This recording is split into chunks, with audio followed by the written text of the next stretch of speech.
si t'as passé 10 ans de ta vie à jouer à Call of Duty sur console, t'es probablement pas dans l'eau de panier, toi. Dans ce podcast, on est dans le non-jugement, dans la bienveillance. Mais statistiquement, je pense que c'est compliqué. Toi, j'ai l'impression qu'en fait, il a trouvé la vie éternelle. Peut-être ça. Peut-être qu'en fait, il est resté jeune. Tu devrais faire ça. C'est ça. À 27 ans, il a 15 ans d'âge biologique. Pas de lumière du soleil. Toi, ta peau reste jeune. C'est le grand jour, le jour de tes 7 ans, tu te mets face à Roblox, tu vois vers quoi elle se dirige, et soit t'abandonnes ton enfant, en fait c'est pas le mien, on retente, on en refait un autre, soit tu dis c'est bon, c'est l'élu, il va faire des grandes choses. En gros ta journée elle a un temps limité, mais t'as aussi une espèce d'endurance, et donc t'essaies de maximiser ton endurance. Le temps c'est de l'argent, le temps c'est de l'argent. Du coup, je jouais comme un méga vénère, putain, ce truc me stresse plus. Et après, je faisais des schémas genre, voilà comment construire le champ pour maximiser le nombre de plantes qui peuvent être irriguées par un même arrosoir. Ma marge de travail, et elle a merci de quand est-ce que mon blogueur préféré va dropper un article. Et vraiment, il y a des mecs que je suis, enfin, c'est génial, mais tu vois, c'est abusé. C'est le truc que tu regardes, c'est 22 000 mots, mec. Et pour la première fois de la journée, mon cerveau avait voix libre. Et d'un coup, c'était. T'as aucune. Genre, j'étais en train de penser à tout ce qu'il y avait, genre, tu sais, j'étais en train de faire la lessive, quoi, c'était ridicule. Et je fais une petite visualisation, j'imagine que je suis dans la forêt à couper du bois, un truc comme ça. Pourquoi tu fais ça? C'est pourquoi? Ok. Non, je te dis, ça me met au sommeil. J'ai pas de truc à penser dans le truc, alors j'ai des visualisations de. Technique pour vous endormir. Imagine un truc couper du bois, je vais tenter. Ça marche très bien.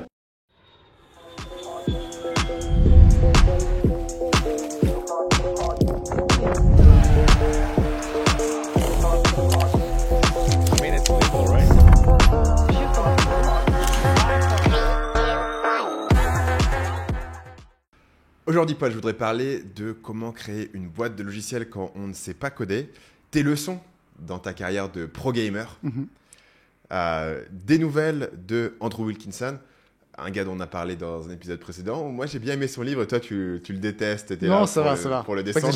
Ça va. Le débat. Mais j'avais raison. À l'époque, je vous avais dit un truc et il s'est avéré que j'avais raison. Ok, tu me diras. Et finalement, une petite section surcotée, sous-cotée, avec des techniques de dev perso dont on vous parle souvent. Première section, comment est-ce qu'on crée une boîte de logiciels quand on ne sait pas coder? C'est forcément assez attractif parce que tout le monde se dit logiciel c'est super, c'est du revenu récurrent, tu peux le vendre pour 90% de marge, ça scale à l'infini. Ouais, donc c'est très attractif. Surtout, je pense d'ailleurs, pour tous les gens qui font de la formation, le logiciel c'est toujours le truc, ouais, si je pouvais faire de la formation. Mais la plupart de ces gens, si je pouvais faire du logiciel, ce serait du revenu récurrent. Je pourrais vendre ça à mes abonnés, ça serait super.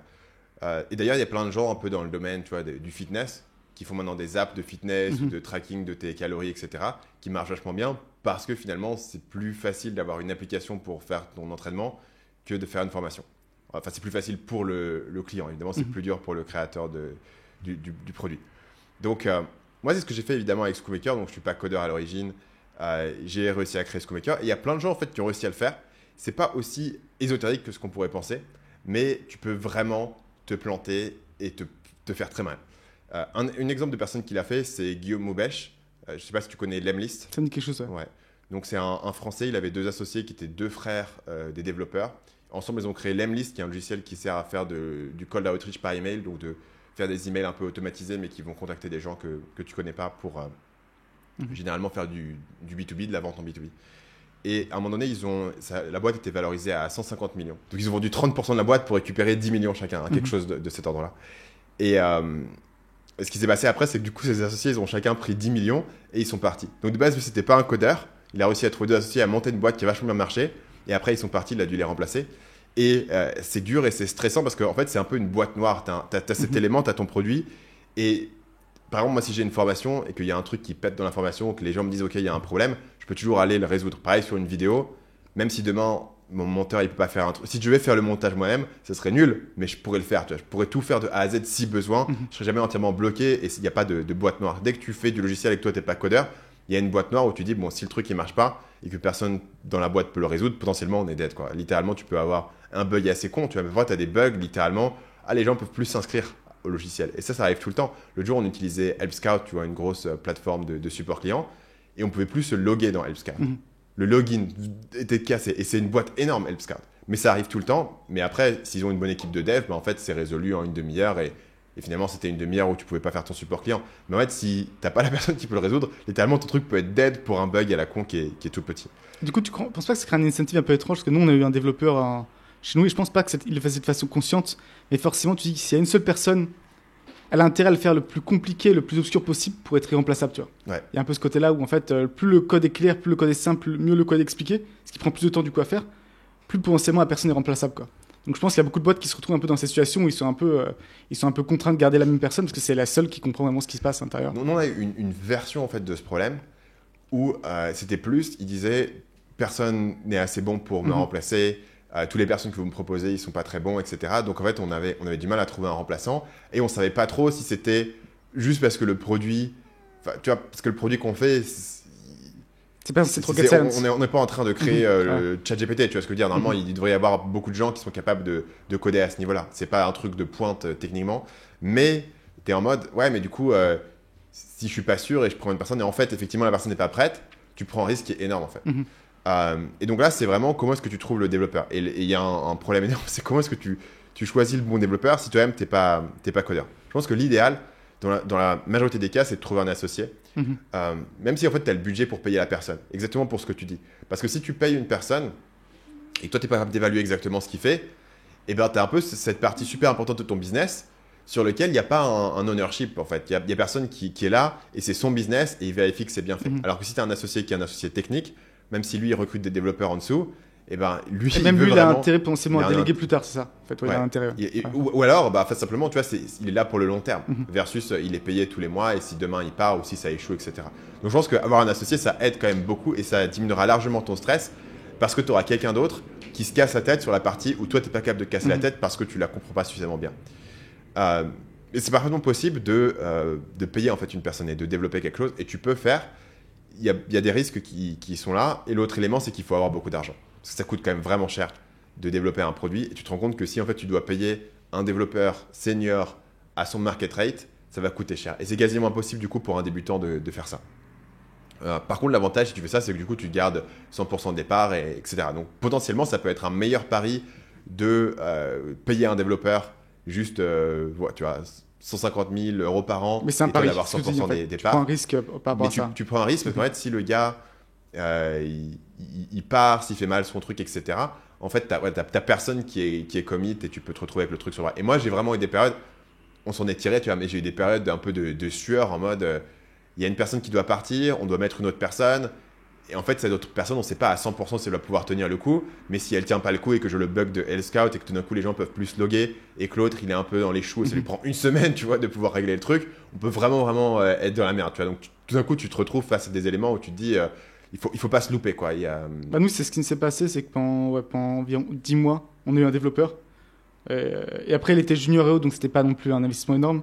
Mais en fait, ça amenait rien parce que lui, vraiment, tu sentais, ce qui l'intéressait, il était très bon autodidacte, impeccable. Mais ce qui l'intéressait, c'est vraiment résoudre le problème technique, toi. C'est l'élégance, le kiff du travail, toi. En tant que tel, pas vraiment l'objectif final, toi. Il s'en fiche un peu, est-ce que le truc fonctionne ou pas à la fin? Est-ce qu'il est utile?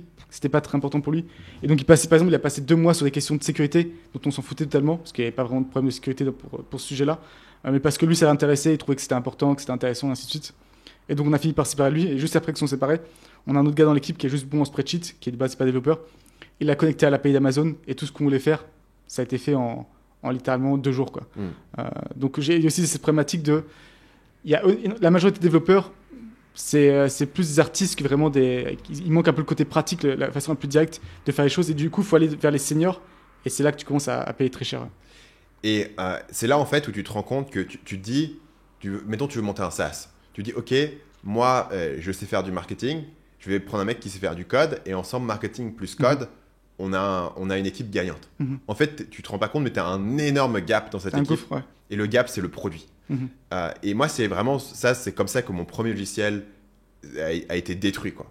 Parce qu'on voulait faire un logiciel qui aidait les gens à faire des pubs Facebook. À l'époque, ouais. Copilot, c'était quoi? Ads Copilot. Copilot, ouais. Moi, je savais comment faire des pubs Facebook et j'avais une petite audience à l'époque et je pouvais marketer le truc et je savais faire des pages de vente, des machins. J'ai trouvé des gars qui, pour le coup, étaient techniquement bons, ils savaient coder un truc. Le problème, c'est que comment est-ce que tu transmets, OK, on va faire un truc pour aider la pub Facebook et ça devrait faire ça, à un développeur. Et en gros, le développeur, il arrive, mais lui, il n'a jamais fait une pub Facebook de sa vie, en fait. Et donc, du coup, il essaye de faire tant bien que mal ce qu'il pense à peu près être approximativement ce que tu veux. Et en fait, c'est pas du tout ce que tu veux. Ça ressemble à rien, ça fonctionne pas comme tu voulais. Et en fait, t'arrives pas à prendre les retours clients. Et en fait, t'as vraiment ce rôle au milieu qui est énorme. Et en fait, toi, dans ta tête, tu te dis, bon, bah, moi, je vais faire le marketing, donc le développeur, il va s'occuper du produit. Et dans la tête du développeur, il va se dire, lui, il va me mettre sur un plateau exactement ce qu'il faut que je fasse. Et moi, je vais juste le faire. Et en fait, du coup, il y a un gap entre les deux que lui, il va improviser et ça va être une catastrophe. Et donc ça, c'est vraiment un élément que je développerai plus tard, mais il y a vraiment un truc de la gestion de produits, c'est des compétences qui peuvent s'apprendre. Et là, moi, grosso modo, sur ScrumMaker, c'est là où en fait, j'ai vraiment step up juste sur la gestion. Parce qu'en fait, la partie marketing, c'est un peu différent de vendre des formations, mais ça reste tu vois, du contenu, des pages, etc. etc. Mais sur la gestion de produits, l'entre-deux, c'est là où nous, on a dû énormément step up. Et c'est là, en fait, où tu peux acquérir des compétences qui font qu'en fait, tu fais 50% du chemin vers le dev. Et après, le dev, il a vraiment, littéralement juste à implémenter exactement ce que tu lui dis de faire. Et c'est pas que le dev, tu vois, c'est juste qu'il n'a pas le contexte global. C'est ça. Ah, c'est pas la malhonnêteté, c'est pas la malhonnêteté, c'est juste. Ouais. Et que lui, il n'est pas habitué à devoir développer. Donc il y a des devs, évidemment, qui peuvent être fondateurs de start-up et avoir ce contexte global. Mais évidemment, ils sont beaucoup plus durs à trouver. Et ça va diminuer la productivité de ton dev s'il doit, en fait, développer ce contexte. Et si tu as un seul dev qui est associé ou si tu payes une personne, tu veux pas, en fait, qu'il passe son temps à essayer de comprendre, OK, du coup, comment est-ce que le bouton devrait où est-ce que le bouton devrait se trouver, pourquoi est-ce que les gens veulent faire ci ou faire ça, etc. Est-ce que tu penses que ce serait si délirant, parce que nous on l'a fait un peu tardivement et c'était un peu stupide, mais sur la fin on a tenté un truc un peu le tout pour le tout et on a mis ce gars-là parce que du coup c'était un truc en interne, toi, donc c'était tout ce qui tourne autour des opérations, la logistique, tout ça, et on l'a mis dans le rôle de ce qu'on appelle Ops Manager, et c'est là, mine de rien, que ça s'est un peu amélioré parce qu'il a dû vraiment travailler le même rôle pour ceux pour lequel son logiciel servirait, toi. Et c'est là que ça a débloqué. Donc je me demande si c'est pas, au final, c'est juste qu'il y a pas des devs qui veulent pas le faire. Mais je pense que c'est pas délirant que toi, un dev passe 20% de son temps comme en tant qu'utilisateur, en fait. Je pense que ce serait pas non plus totalement fou, quoi. Ça peut être fait, effectivement. Je pense que la plupart ne veulent pas le faire. Et après, dans certains cas, tu vois, dans mon cas, est-ce qu'il va passer 20% de son temps en tant que formateur? Tu vois, c'est difficile à setup. C'est plus difficile à simuler. Voilà. Donc le problème, ça va toujours être comment est-ce que tu évalues un développeur. Et je pense que la meilleure manière, c'est d'avoir travaillé avec lui. Donc c'est pour ça que beaucoup de gens montent une boîte avec des gens avec qui ils ont travaillé dans une boîte précédente, en fait. Et la raison pour laquelle ils font ça, c'est parce que tant que tu n'as pas travaillé avec une personne, c'est assez difficile de vraiment savoir à quel point tu peux compter sur une personne, même si tu la connais depuis des années, en fait. Il y a souvent des histoires de gens qui travaillent avec des amis ou de la famille et ça se passe super mal, alors que c'est des gens qui connaissaient bien.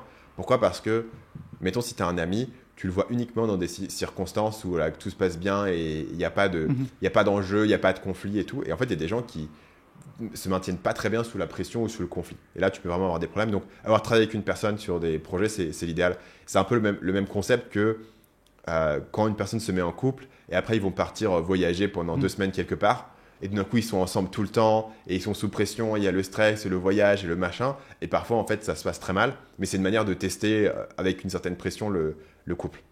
Donc, dans ce cas, je pense que l'idéal, c'est d'avoir une personne avec qui tu as travaillé. Si tu n'as pas une personne avec qui tu as travaillé, le mieux pour trouver une personne qui est compétente techniquement, c'est d'avoir une référence d'un dev que tu connais ou d'une personne avec qui tu as travaillé qui dit « Ok, ce mec-là, il est compétent », ou au moins tu sais qu'il y a une base. Et après, tu peux faire des projets tests. Le problème, c'est que si tu fais un projet test, contrairement, tu vois, si je dois tester un copywriter et que je fais un projet test, l'avantage, c'est que je peux évaluer son travail à 100% et savoir si c'est bien ou pas. Si j'ai un dev et qu'il me fait un truc et que le truc, je le teste et ça marche, le projet. Juste technique, c'est pas... En fait, je sais pas si derrière, genre, le code, il est fait n'importe comment. Est-ce que... par exemple, on a eu un cas où on avait recruté un développeur, on lui avait donné un projet test. Et donc, le mec, il avait été super rapide pour faire le projet test et ça marchait bien. Donc, on s'est dit, super, le mec, c'est vraiment un codeur super senior. En plus, il coûtait très cher, il était très senior. Donc, il doit être super fort. Le problème, en tout cas, c'est la manière dont on me l'a expliqué. Donc, les autres devs m'ont expliqué ça. Le problème, c'est qu'une fois qu'il est rentré dans l'application et qu'il devait faire des choses, le mec était très, très averse au risque. Donc, en fait, avant de faire un truc, il allait checker 112 éléments, etc. Et du coup, il était super lent en pratique, en fait. Donc, sur le papier, sur un projet test sur un exercice isolé, il était rapide. Mais en fait, en pratique, il était vachement lent. Et c'est là où les projets tests sur un développeur, il y a beaucoup d'éléments qui sont opaques. Surtout si toi-même, tu n'es pas codeur, tu ne peux pas évaluer la qualité du code. Donc, une manière de faire, c'est de prendre un mec, de lui faire un projet test et après d'avoir une personne à qui toi, tu fais confiance, qui peut évaluer la qualité de son code. Parce que c'est parfois possible de trouver une personne qui est compétente techniquement, mais qui n'a pas envie de bosser avec toi, soit parce qu'il a déjà un autre projet, soit parce qu'il est engagé quelque part, soit parce que tu n'as pas le budget en fait, pour cette personne. Mais du coup, tu peux lui payer 1 000 € pour 3 heures de son temps et il peut évaluer le code de quelqu'un d'autre. Et toi, ça peut en fait te faire... Ça ne te validera pas des personnes, parce que tu peux... Même si une personne code bien, ça ne veut pas dire qu'il sera un bon associé, mais ça peut t'évaluer éliminer des gens en fait. Tu peux éliminer des gens c'est toujours mieux ce que tu feras toi-même, parce que toi, tu n'as aucune idée, tu as zéro... Donc, l'autre élément, parce que pourquoi ça ne peut pas te donner complètement les gens? Parce qu'il y a 3 compétences dont tu as besoin dans un développeur. Le premier, c'est évidemment le code, qui est important. Le deuxième, c'est potentiellement le produit, que tu peux contrebalancer en étant toi-même, en prenant le produit, mais une personne qui comprend le produit, c'est bien. Il y a des développeurs qui sont vraiment juste, tu me donnes un truc et je le code, et des développeurs qui comprennent le besoin client, et ça aide quand même beaucoup, parce qu'il fait un pas vers toi, il va te poser des questions. Sinon, les gens vont pas te poser des questions, ils vont créer des trucs où tu dis, mais ça n'a aucun sens ce que tu as créé. Et le mec, il va dire, ouais, mais c'est ce que tu m'as dit de faire. Ouais, techniquement, c'est ce que je t'ai dit de faire, mais si tu avais réfléchi par toi-même, tu aurais compris que ça n'avait pas de sens. Tu vois. Genre. C'était un bon exemple à nous donner. Ouais, tu peux prendre un exemple. Par exemple, tu crées des types d'utilisateurs avec différentes permissions. Tu vois. Et il y a un type d'utilisateur où tu n'as pas défini les permissions. En gros, il aura les trucs de base, il pourra voir le forum et tout. Mais lui, il n'a pas marqué ça. Donc en fait, il y a marqué, il y en a un admin. Il peut créer des leçons, des machins. Un modérateur, il peut modérer les commentaires des autres. Et puis après, tu as l'utilisateur normaux. L'utilisateur normaux, il se log, il y a une page blanche, tu vois. T'as pas marqué, les utilisateurs normaux, ils peuvent voir les leçons et tout, tu vois. Et si t'as pas expliqué ça, pour toi, ça semble logique, parce que du coup, lui, il a tout le reste que j'ai pas défini, qui n'était pas limité par le reste. Mais ça peut très bien se poser. Et c'est pas vraiment, là, dans le cas, ce serait pas, je considérais que ce serait la faute de toi, en fait, dans ce cas-là. C'est pas la faute du dev. Mais ça aide évidemment si une personne a une connaissance plus globale du produit. Et ensuite, la dernière compétence, c'est l'entrepreneuriat, en fait. Parce qu'il y a une différence entre être dev et être cofondateur d'une boîte. Et je pense que l'entrepreneuriat, dans ce domaine-là, c'est principalement une certaine robustesse émotionnelle. Et c'est là où je dis où il faut travailler avec les gens, parce que tu peux avoir des gens qui sont techniquement très bons, mais en fait, ils ont du mal avec l'incertitude, les hauts et les bas, le fait que y ait des problèmes au quotidien, etc., qui vont les user et en fait, ils vont pas tenir le coup. L'autre question, c'est du coup, pourquoi est-ce qu'un dev, plus il est compétent, plus il y a une question de pourquoi il travaille avec toi. Donc, il y a un peu une sélection adverse. Tu vois. Si tu es un mec un peu débutant qui n'a jamais rien fait, que tu rencontres un dev dans une soirée et dit « Ouais, vas-y, on va faire une startup ensemble », on va te poser la question de pourquoi est-ce que ce dev, il veut travailler avec toi alors que tu n'as jamais rien fait. Si pour être chez Google, il aurait plein d'options potentiellement. Ouais. Donc, la question, c'est pourquoi il travaille avec toi. Donc, une raison évidente, c'est tu peux le payer. Mais là, il faut comprendre que vraiment, un dev qui peut vraiment être compétent, tu vas le payer très cher. Ou alors, qu'est-ce que toi t'apportes? Est-ce que tu penses pourquoi il n'y a pas plus de gens qui se mettent à dev? Est-ce que c'est parce que c'est pas si évident que ça, il faut quand même avoir des capacités de base ou autre? Parce que tu disais, j'ai l'impression maintenant, même si tu es un dev médiocre, tu gagnes bien ta vie, tu vois. Ouais. Donc tu pourrais dire une personne qui est actuellement au chômage, qui ne sait pas quoi faire de sa vie, qui veut juste gagner sa vie, gagner 3-4 000 € par mois dans un travail même en France, il suffirait d'être dev correct, tu vois. Ouais. Mais pour l'instant, tu as l'impression que ce gap, il continue à grandir. Je pense qu'il y a une croyance limitante énorme. Que c'est un truc un peu... C'est un truc vraiment où il faut être super intelligent, il faut être fort en maths. Il faut avoir la musique techno dans les oreilles et aller à fond. Je pense qu'il y a une croyance limitante énorme là-dessus. Parce qu'en réalité, si tu regardes genre des bootcamps de code, des formations de code de base, la réalité c'est que le code, en fait, c'est un domaine très large. Mais si tu dis, OK, moi j'ai envie de pouvoir implémenter des trucs en JavaScript et tout, toi et moi, on pourrait le faire en 3 mois et on pourrait avoir des compétences OK, tu vois.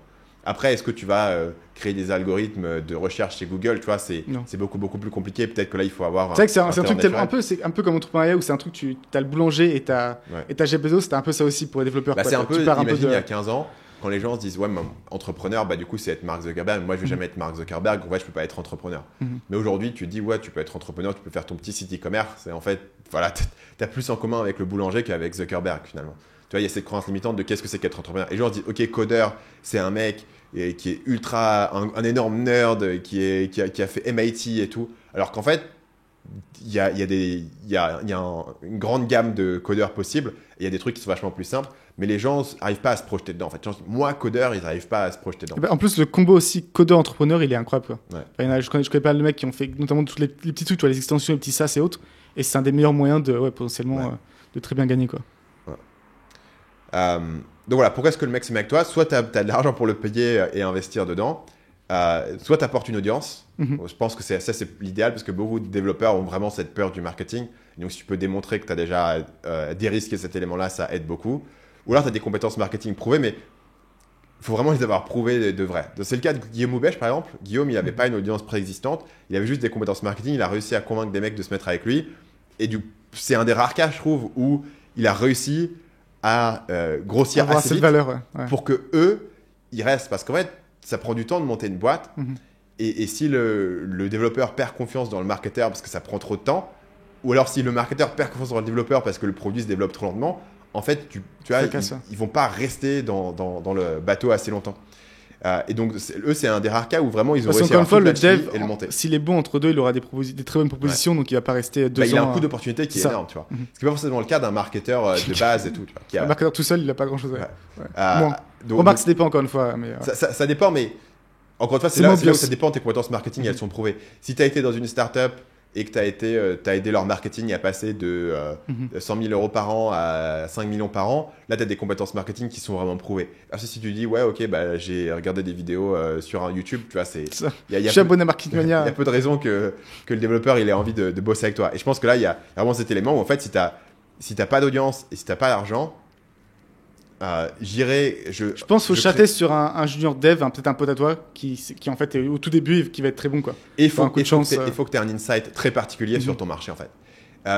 Par exemple, si tu as travaillé dans une agence immobilière et tu dis ok, les agences immobilières ils utilisent beaucoup Squarespace, et sur Squarespace il y a une marketplace de plugins et il y a un plugin Squarespace qu'on pourrait faire qui connecte avec tel outil que eux ils utilisent pour avoir automatiquement leur listing sur leur site, par exemple. Tu vois, s'ils ont eux un truc de back-end où ils mettent leur listing en CRM en gros et que tu connectes, ça c'est un exemple. J'ai entendu récemment un gars sur un podcast qui faisait des plugins pour Wix, tu vois, c'est le genre de truc où si tu as une idée comme ça, un truc très spécifique, un marché et tu as une insight, un dev serait pas tombé dessus par hasard. Mais sinon, si tu es juste ouais, ok, bah, je sais un peu faire du contenu et des articles de blog, tu vois, c'est difficile d'apporter assez de valeur à partir de zéro. Donc, les compétences à développer du point de vue du. Du coup, tu n'as pas donné la solution. Tu fais comment? Si tu es un mec comme ça un peu random qui veut monter un SaaS? Si tu es un mec comme ça un peu random qui veut monter un SaaS, je dirais soit commence par créer un business qui n'est pas du SaaS et après pivote sur le SaaS. Donc, par exemple, tu crées une audience. Moi, c'est ce que j'ai fait sur le marketing, tu vois. Je n'ai pas commencé en jour 1 en faisant SaaS. J'ai commencé en créant une audience et après en vendant un SaaS. Donc, dans plein de cas, tu peux commencer en vendant une formation. Par exemple, prenons l'exemple de Guillaume Houbèche qui a fait son logiciel de prospection. Supposons qu'au départ, il n'avait pas de développeurs avec qui s'associer. Mais il se dit, ok, moi j'ai une technique de prospection qui je pense peut être cool et on pourrait l'automatiser. Ce qu'il pourrait commencer par faire, c'est faire du consulting pour aider les boîtes à faire de la prospection et créer du cash flow comme ça, qui peut derrière lui permettre de recruter un dev, ou alors faire du consulting et après faire une formation. Avec des systèmes de follow-up et ainsi de suite. D'un coup, le mec, il a 50 000 abonnés sur LinkedIn, il te fait une formation sur l'outreach qui fait 30 000 euros par mois et il vient vers toi et dit bonjour monsieur Dev, je voudrais mettre mon système qui est prouvé avec des clients et on voit que les gens payent, je voudrais en faire un tool. Là, tu peux faire. Bien sûr. Mais parce qu'il a déjà prouvé un track record. Et je pense que dans la plupart des cas, c'est la meilleure manière de faire. Sauf vraiment l'exception, c'est si tu vas aller chercher une opportunité très particulière. Mais là, dans son cas-là, ça serait aussi le cas parce qu'il aurait été chercher une opportunité très particulière d'outreach. Où est-ce qu'il l'a trouvé? Soit il a travaillé dans une boîte et il a fait de l'outreach. Je crois que dans le cas de Guillaume, ce qui s'est passé, c'est que lui, avant, il avait une espèce d'agence où ils utilisaient l'outreach, etc. Donc, il avait développé un peu sa méthodo. Et il s'est dit, bon, il y a une méthodo que je fais un peu à la main, on pourrait l'automatiser. Tu vois. Donc là, ça serait l'opportunité. Et je dirais qu'en fait, ensuite, il faut vraiment te dire, bon, moi, j'ai le marketing, le mec, il a le code. Je ne peux pas attendre que le développeur, ou ça va être trop dur de trouver un développeur qui peut venir s'occuper de la partie produit. Il faut que moi, j'aille m'occuper de la partie produit. Et là-dessus, il y a 3 compétences à développer. La première, c'est les interviews clients. Donc, c'est de parler aux gens, que ce soit au support ou directement en appel, et de comprendre ce qu'ils veulent, pourquoi ils le veulent, ce qui est super important, et ce qu'ils sont prêts à payer. Et un très bon livre à lire dessus, ça s'appelle Mom Test. Et le concept de Mom Test, c'est que comment est-ce que tu poses les questions pour que les gens ne te mentent pas. Parce que sinon, c'est comme demander à ta maman, est-ce que mon idée de business est bonne? Elle va dire, ouais, mon chéri, très bien, c'est une très bonne idée de business. Mais si tu lui poses des questions qui sont spécifiques, elle ne peut plus te mentir. Un exemple de question spécifique, c'est, ah, vous avez un problème? Ouais. Est-ce que ce problème, il est très grave? Ouais, ce problème, il est vraiment très grave. Qu'est-ce que vous avez fait pour résoudre ce problème? Et d'un coup, ils vont dire, ouais, j'ai rien fait pour le moment, etc. Si le problème, il était si grave, tu aurais déjà essayé une solution. Si tu n'essayes pas de solution, c'est qu'en fait, c'est un problème qui ne t'importe pas beaucoup, en fait.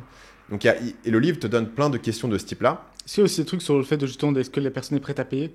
Est-ce que tu fais ça rentrer ça? Parce que j'ai l'impression que c'est un gros truc aussi. Ouais. Et j'ai l'impression que quand on me contacte maintenant pour désignaliser software, on me demande d'être bêta-testeur et aussi de payer. Ce qui était un peu en mode, bah mec, je bêta-teste pour toi. Mais en fait, je pense que l'idée aussi, c'est qu'on veut pas des bêta-testeurs un peu juste comme ça. Ils veulent dire, ok, le mec, il pense comme que le logiciel va être utile et il est prêt à payer pour. Donc je pense que c'est un gros filtre aussi. Ouais. Il y a ça. En fait, il y a simplement, est-ce que vous avez ce problème actuellement? Qu'est-ce que vous faites pour le résoudre? Est-ce que vous payez quelqu'un pour le faire? Tu vois, dans le cadre de la prospection de Guillaume Aubèche, qu'est-ce que vous faites actuellement? Bah, on a une équipe de personnes qui sont des SDR, qui font de la prospection à la main, on scrape les trucs à la main, etc. On le met dans une spreadsheet, après, ils se cassent la tête, en fait. Souvent, une bonne idée de SaaS, c'est dès que les gens ont une spreadsheet pour faire un truc, parce qu'en fait, ça veut dire qu'ils ont vraiment envie de le faire et ils le font et ils mettent du travail dedans. Mais potentiellement, tu pourrais automatiser et simplifier pas mal d'éléments. Donc ça, c'est ce genre de questions que tu fais pour déterminer si les gens ont vraiment un problème. Et tu en auras besoin tout le temps. On pourrait penser que c'est juste sur l'idée de base. Mais en fait, non, parce qu'aujourd'hui, tu vois, sur ScoreMaker, si les gens viennent et me font je voudrais que quand les gens sont sur la formation, il y a un timer qui décompte combien de temps ils ont passé sur chaque programme. Tu vois. Je me dis, bah, pourquoi? Ça sert à quoi? Pourquoi tu fais ça? Mais si tu poses pas ces questions, les gens vont pas te le dire spontanément. Et après, ils vont te dire, soit numéro 1, bah, je trouve que c'est intéressant de voir combien de temps les gens prennent. Et là, c'est en genre, bah, c'est intéressant, sympa, super, mais ça n'a pas vraiment de valeur à ajouter cette fonctionnalité. Ou alors, ils vont te dire, parce que j'ai tel financement, et pour mon financement, je dois compiler un dossier, et pour ce dossier, j'ai besoin de cette donnée.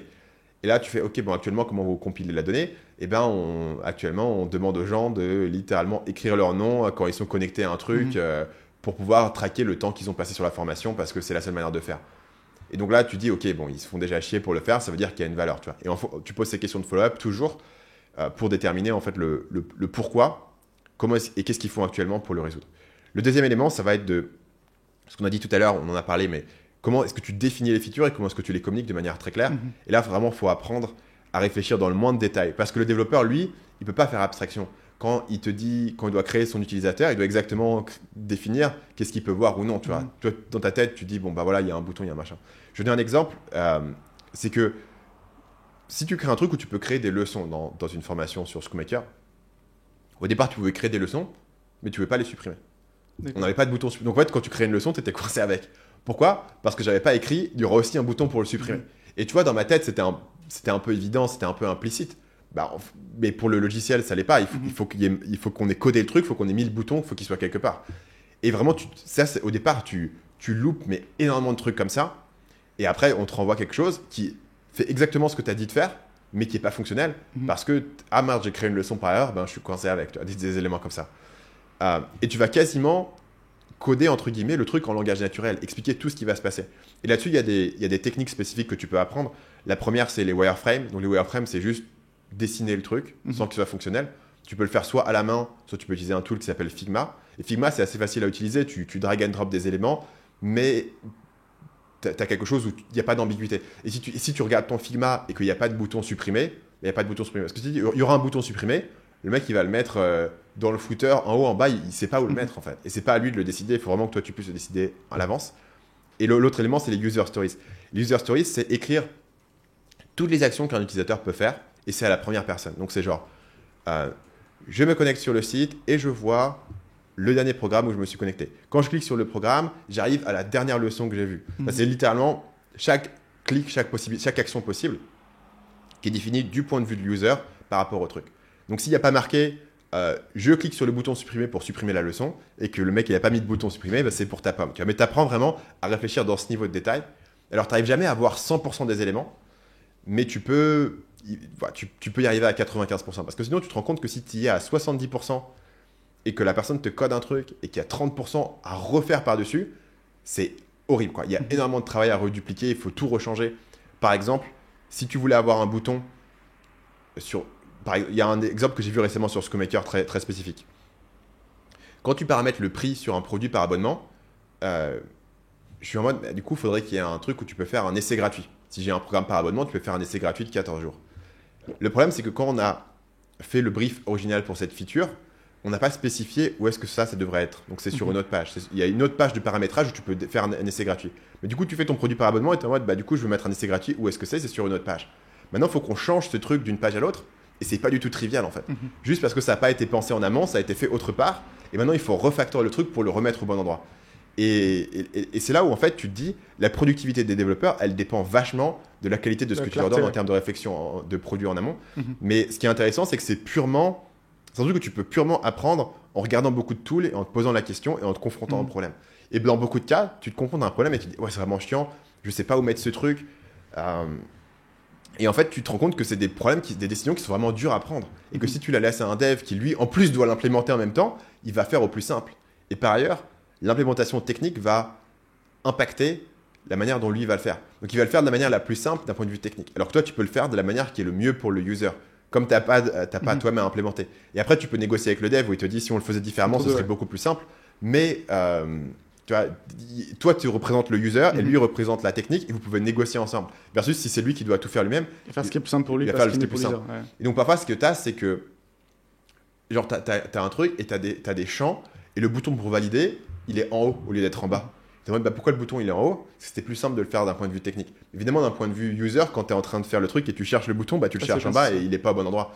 Mais encore une fois, si tu ne l'as pas défini à l'avance, c'est vraiment pour ta pomme. Et c'est là où je pense que c'est là où on rentre un peu dans la limite, où à un moment, il y a aussi le dev qui doit un peu prendre ses responsabilités. C'est là où je te parlais d'avoir un peu de compétences produits pour un dev. Mais c'est là où, en fait, en termes de produit, tu peux apporter beaucoup de valeur. En vraiment réfléchissant quel est le produit et qu'est-ce qu'il va accomplir. Une vision très claire du produit. Et ça, c'est pas particulièrement technique, en fait. C'est vraiment de comprendre le besoin de l'utilisateur, de comprendre le workflow, de toi-même être utilisateur du produit, ça aide beaucoup. Moi, c'est un truc qui m'a beaucoup aidé sur ScoopMaker. Et je pense pas que j'aurais pu faire un SaaS dont moi, j'étais pas utilisateur sans avoir des compétences suffisantes de gestion de produit. Tu vois, c'est un peu comme, c'est beaucoup plus facile en tant que copywriter d'écrire une page de vente pour une personne qui est comme toi. Tu vois, si j'écris une page de vente pour une personne qui veut devenir entrepreneur, moi, j'étais à sa place. Mais si j'écris une page de vente pour une personne âgée, 65 ans, c'est vachement dur.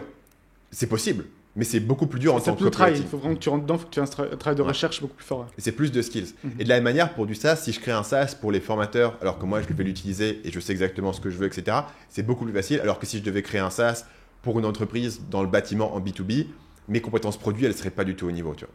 Pas du tout. Mais donc, si tu es comme utilisateur, ça aide. Ou alors, après, tu peux juste trouver un moyen de rentrer dans le workflow des gens. Donc, après, ce que tu fais, tu rentres dans le workflow des gens, tu fais un partage d'écran avec eux, et ils utilisent le truc devant toi, et tu regardes comment ils font, et tu leur poses des questions, et tu regardes où est-ce qu'ils sont bloqués, etc. Mais ça, c'est un travail qui ne demande pas d'être codeur ou des compétences. Mais c'est du temps. Mais c'est du temps et c'est chiant. Et ça, c'est là, en fait, où tu peux vraiment... C'est ça, en fait, le travail souvent d'un cofondateur qui n'est pas technique. Il va faire ce travail-là qui est absolument indispensable à faire, et que le dev n'a probablement pas le temps, l'envie, l'inclination de faire. Finalement, la troisième compétence qui va être importante, c'est de gérer les sprints. Et gérer les sprints, c'est assez intéressant parce que c'est de la stratégie. En fait, c'est Age of Empires. On a X ressources. On a des trucs qu'on va faire c'est chronique. 100 fois plus que les ressources qu'on a. Genre, littéralement, si tu as une demande de fonctionnalité et que tu dis cette demande, elle est pas mal, tu en auras 20 fois plus que ce que tu peux faire concrètement. Donc, tu es toujours en train de dire, mes ressources, elles sont toutes petites par rapport à ce que je voudrais faire. Et donc, c'est vraiment un élément de qu'est-ce qui est le plus important maintenant et de faire des choix ultra extrêmes là-dessus. Et là-dessus, ça veut dire que tu vas demander aux devs des estimations claires. Tu vas dire, OK, j'ai listé 10 trucs que je voudrais faire, donne-moi pour chacun une estimation. Au départ, ils ne veulent pas trop le faire parce que le problème, c'est que s'ils te donnent une estimation, ils se committent. Ils se committent et il y a un risque que ça prenne plus de temps. Mais toi, si tu n'as pas d'estimation, c'est comme si tu es dans Age of Empires, tu construis des bâtiments, mais tu ne sais pas à l'avance combien de ressources ils vont te faire. Et du coup, tu as construit genre un moulin et tu pensais que ça allait te coûter 10 bois et au final, ça t'a coûté 1000 or et 12 diamants. Tu vois. Et du coup, tu es baisé parce que tu voulais pas mettre autant de ressources. Ça, c'est pour beaucoup de tout, même les graphismes. Moi, je genre how difficult à quel point ça va être difficile ou pas. Et j'ai besoin de réponse, tu vois. Et ils ont dit ça dépend. Ok, mais ça dépend, mais c'est genre plutôt une heure ça va te prendre ou c'est une journée quoi. Parce que si c'est une journée, peut-être que ça vaut pas le coup. Une heure, ça vaut le coup, tu vois. Ou alors, ce que tu fais, c'est que tu le scopes dans l'autre sens. Moi, c'est ce que je fais avec les monteurs. Parce que, tu vois, sur Marketing Mania, tu as le montage chaîne principale. Ça va prendre environ une journée de travail à un mec pour monter 3 minutes de vidéo. Mais c'est pas très grave parce que je les fais pas très souvent. Mais tu as le montage formation où là, il faut monter 10 heures de formation.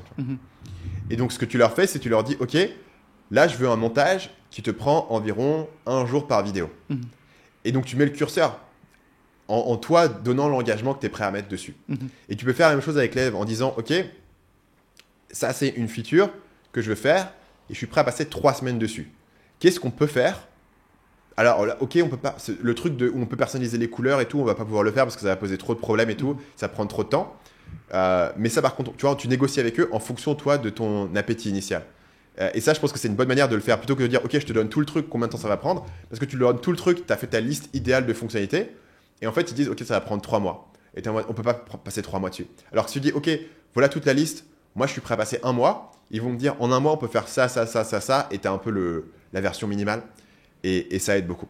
Mais ça, c'est encore une fois une skill, en fait, de pouvoir discuter avec eux, négocier sur les trucs, comprendre au sein de chaque élément qu'est-ce qui va prendre du temps ou pas. Parfois, faire une petite modification qui, toi, te semble assez mineure, va eux leur faire gagner beaucoup de temps à cause de la manière dont le truc précédemment a été fait. Ça peut jouer énormément.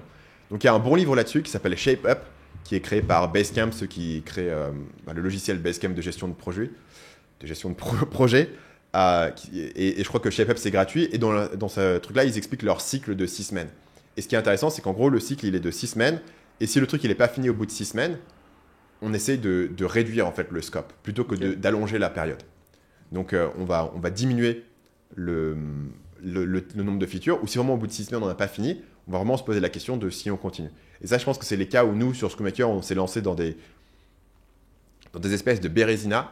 C'est quand on s'est dit, OK, on va faire ce truc-là. Et on pensait l'avoir scopé correctement, mais en fait, non. Et du coup, 2 mois plus tard, on est dessus alors qu'on pensait passer 1 mois.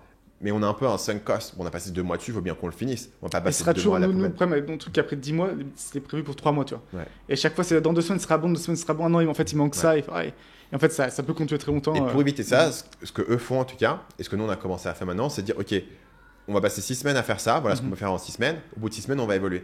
Et si au bout de 6 semaines, on n'a pas du tout fini, et on se dit, bon, au bout de 6 semaines, on a fait 20% du truc, bah, je vais pas passer 30 semaines de plus à le faire, quoi. Donc, on va cutter maintenant, et tu peux le voir. Alors qu'en fait, si tu t'es engagé sur une quantité de features, ça peut prendre un temps qui est indéterminé. Si tu t'es engagé sur une période de temps, tu prends le risque que cette période de temps, elle soit perdue si vraiment le projet, au final, il est à rien, mais tu as limité ton risque, en fait. Tu as limité ton engagement. Et après, ce que tu fais, c'est, bon, du coup, on va simplifier la feature au lieu de faire le truc complet, mais en plus longtemps. Donc aujourd'hui, en ayant appris tout ça, notamment ce que j'ai appris sur le produit, je m'en tire relativement à l'aise de développer tout seul un produit simple, genre tu vois une application mobile qui prend genre 3 mois à faire avec juste un dev. De moi pouvoir spécifier toute l'application, le donner à la personne, de pouvoir faire les feedbacks au fur et à mesure, etc. Pour un produit plus complexe, genre un SaaS, si on devait faire un autre SkuMaker, là j'aurais besoin d'une personne pour jouer le rôle de product management juste parce que ça prend tellement de temps. Et c'est trop évolutif, tu vois. Tu peux pas... Peut-être que une app mobile, tu peux plus ou moins définir à l'avance ce que tu veux. Sur un SaaS, il y a trop d'éléments qui vont évoluer en fonction des retours. Et tu as besoin d'une personne qui est continuellement en train de faire cette interface avec les clients. Mais cette personne qui joue le rôle de product management n'a pas besoin d'être un codeur ou d'avoir une expérience préexistante. Alex, qui fait actuellement ce rôle de product manager sur SkuMaker, c'est juste un gars intelligent qui connaît bien le produit, qui comprend le dev, il sait un peu coder, etc. Mais c'est pas ce qu'il faisait à l'origine. Tu vois, il a appris à coder un peu sur le tas dedans. Mais c'est juste un gars qui comprend le produit et qui réfléchit. Tu vois, c'est presque du bon sens, mais c'est du bon sens plus beaucoup de travail, plus une bonne intuition. Tu vois. Donc tu peux vraiment le développer. Encore une fois, présenter une vision claire. En fait, quand tu parlais, je me suis noté quelques trucs parce que nous, on a ce problème qu'on lance beaucoup de produits et notre portfolio commence à exploser en termes de nombre de produits. Et les systèmes qu'on avait en place tiennent plus trop, ne serait-ce qu'en termes de... On va rester sur le spreadsheet parce qu'on est très bon sur le spreadsheet, ça fonctionne. On va rester sur le spreadsheet, mais la façon dont on construit le spreadsheet, ça fonctionne plus trop. Et je pense justement je peux être largement meilleur dans le fait de dire ok, je veux exactement que la spreadsheet ressemble à ça, toi. Vraiment la dessiner, toi. Et avant ça me tenait pas à l'esprit, toi. Je t'envoyais des messages Slack par là, on devrait faire ça, on devrait faire ça. Mais en fait avoir une vision claire d'ensemble, tu gagnes beaucoup de temps à tout le monde. C'est plus de taf parce que du coup il faut vraiment te creuser la tête. Mais plutôt dire que je veux que ce soit facile de suivre les produits. Ça veut dire quoi, toi? Tu veux dire, ok, je veux avoir la colonne où il y a marqué tel truc, je veux exactement... Alors, tu sais pas comment on va avoir la donnée dans la colonne, exactement. Mais tu sais exactement les colonnes que tu veux avoir, dans quel ordre, etc. C'est ça. Et après, la personne te dit, ça c'est faisable, ça c'est pas faisable, et après on avance comme ça. Quoi. Donc je pense que du coup, j'ai un peu reset là-dessus, je vais repartir sur ces bases-là. Donc ça, c'était la section comment coder sans être codeur. Parlons de tes leçons de pro gamer. Pour ceux qui ne suivent pas trop la chronologie, c'était avant ma carrière dans le porno. Donc, j'ai beaucoup de carrière. C'est beaucoup de carrière. C'est beaucoup de carrière. Non, mais le background, alors pro gamer, forcément, comme à chaque fois, j'exagère. J'étais ce qu'on appelle grand maître sur StarCraft 2. Ok, ce qui est très impressionnant. Hein. Très impressionnant. Ça fait flipper, honnêtement. Grand maître sur StarCraft 2. Je savais pas, honnêtement, si je savais que j'étais dans un podcast avec un grand maître, j'aurais vous voyé dès le départ. C'est ça. Mais du coup, tu étais dans le top 200 européen. Ce qui est énorme, en fait. C'est un très En plus, bon StarCraft, c'est un jeu de bourrin. Et c'est à l'époque où c'était en plus au sommet de sa popularité. C'était à quelle époque? En 2012? Ouais, 2012, 2013 par là. Entre 2011 et 2013, je dirais. Et la raison que j'ai un peu pré gamer, c'est que à l'époque, j'avais calculé, j'ai gagné environ 180 euros. Ce qui, t'as gagné de l'argent. J'étais un professionnel. Et 3 licences antivirus McAfee. Une valeur de plusieurs centaines d'euros. Donc je pense que la qualification de pro gamer est justifiée, quoi. En gagnant des tournois, du coup? En gagnant des tournois, ouais. Mais c'était genre des prix de 10 euros, 15 euros, c'était un peu la misère, quoi. Mais ce qui était fou, c'est à l'époque, ils mettaient un truc de 10 euros à la clé. T'avais 40 grands maîtres qui participaient, toi. Le but, c'était vraiment... Enfin, on viendra un peu de cette partie, justement, que c'est vraiment Winner Takes All, et que je pense que ça donne des leçons sur d'autres catégories. En fait, et donc j'ai été un assez gros gamer, tu vois. Et la meilleure chose qui me soit arrivée, c'est que vers 19-20 ans, le PC que j'utilisais, il faisait plus tourner les jeux, en fait. Il surchauffait et s'éteignait. Ce qui est aussi pour ça qu'ensuite j'ai vendu des fois sur le PC portable, parce que j'étais au courant du problème, tu vois. Mais en fait, ça a été la meilleure chose qui puisse m'arriver, parce que je pouvais plus jouer aux jeux vidéo. Et donc un peu, je dirais, ce drive, cette ambition, j'ai pas du tout canalisé mes études, tu vois, rien à foutre. Mais par contre, j'ai créé à l'époque un site sur comment progresser sur en l'occurrence c'était League of Legends. Et donc même à cette époque j'étais dans les trucs de site porno et autres, où vraiment du coup ça a redirigé un peu toute cette énergie, tout ce drive vers des trucs un peu plus entrepreneuriaux. Et ce qui est un peu l'ironie du sort, c'est que quand mon PC fonctionnait plus, je m'étais dit putain, quand je gagnerais de l'argent, je m'achèterais un putain de PC, toi, le meilleur qu'on puisse avoir. Et 2-3 ans plus tard, j'ai fait ça. Je l'ai acheté, je sais plus quel PC c'était, mais c'est un PC à 2000 euros, une brute. Et je me suis remis à jouer. Et à l'époque, je m'étais mis à PUBG. Bon, je pense que c'était 2016, 2017 par là. PUBG. Et la justification me donnait comme quoi c'était plutôt productif, c'est qu'à l'époque, j'apprenais le chinois. Et en fait, sur PUBG, je jouais en Thaïlande, donc tu jouais avec les Chinois, en fait. Et donc, je jouais avec les Chinois. PUBG, c'est un jeu où tu drop down sur une carte et tu dois survivre jusqu'au bout. Tu dois être le dernier survivant. C'est ça. Et je m'étais fait... C'est un peu le pré-Fortnite. Battle Royale, ouais. C'est un Battle Royale. Et je m'étais retrouvé plus ou moins pote avec 2 adolescents chinois prépubères. Je sais pas qu'ils avaient peut-être 12-13 ans. Okay. Et en fait, on jouait tout. Genre, du coup, t'étais à un niveau de chinois impressionnant pour pouvoir parler avec des gens en pleine partie, oui, non. en live. C'est-à-dire que mon vocabulaire était très particulier, toi. Ok. Tu vois, je sais comment on dit ennemi, dit run, tu vois. Je crois que c'est arm, weapon, c'est shiwu, je crois. Je suis après sûr. Donc c'est ça. Donc j'avais un vocabulaire très précis, tu vois. Si je peux dire à gauche, à droite, un ennemi, tu vois, c'était un peu limité. Et j'ai eu le même phénomène quand j'ai commencé à parler anglais. Parce que ma série préférée, c'était Doctor House, tu vois. Mon vocabulaire médical, il était là. Mon vocabulaire pour tout reste, il était là, tu vois. C'est pas comment dire toutes les maladies, le lupus, tu vois, le cancer du truc, toutes les parties du corps, les organes. C'est ça, il fallait demander une casserole et tu paniquais, quoi. Ouais, exactement. J'ai un peu pareil. Et c'est assez marrant parce qu'en fait, eux, ils étaient bons, moi, j'étais mauvais. Et donc, c'est eux qui faisaient gagner, toi. Je suis servi d'appât. J'avais me fait sortir des maisons pour courir, pour voir d'où les tirs venaient. Et après, eux, ils s'occupaient des trucs, quoi. Donc, c'était marrant, mais vite fait, ça, toi, je sentais que ça commençait à empiéter à toi. En plus, je sais pas ce qu'ils foutaient. En Chine, je pensais que t'allais à l'école obligatoire. Ouais. Je sais pas ce qu'ils branlaient, mais à 13 ans, je jouais toute la journée. Donc, c'était pas bon pour moi. Et donc, j'ai fait l'acte responsable. J'ai revendu ce PC portable et j'ai acheté un MacBook à la place. Qui est un MacBook qui est un outil de productivité sous-côté de ce point de vue-là. C'est vu qu'il fait pas tourner beaucoup de jeux. Ben, en fait, ça te force à. Il y a un nouveau jeu qui sort, t'es là, bon, bah, je peux pas jouer. Et tu restes à travailler, quoi. Et que récemment, en fait, j'ai réalisé que MacBook, maintenant, je sais pas si c'est déjà le cas avant, mais il peut faire tourner StarCraft 2. Et donc, j'y ai joué récemment. Donc, c'est pour ça que toute cette chronique m'est venue à l'esprit.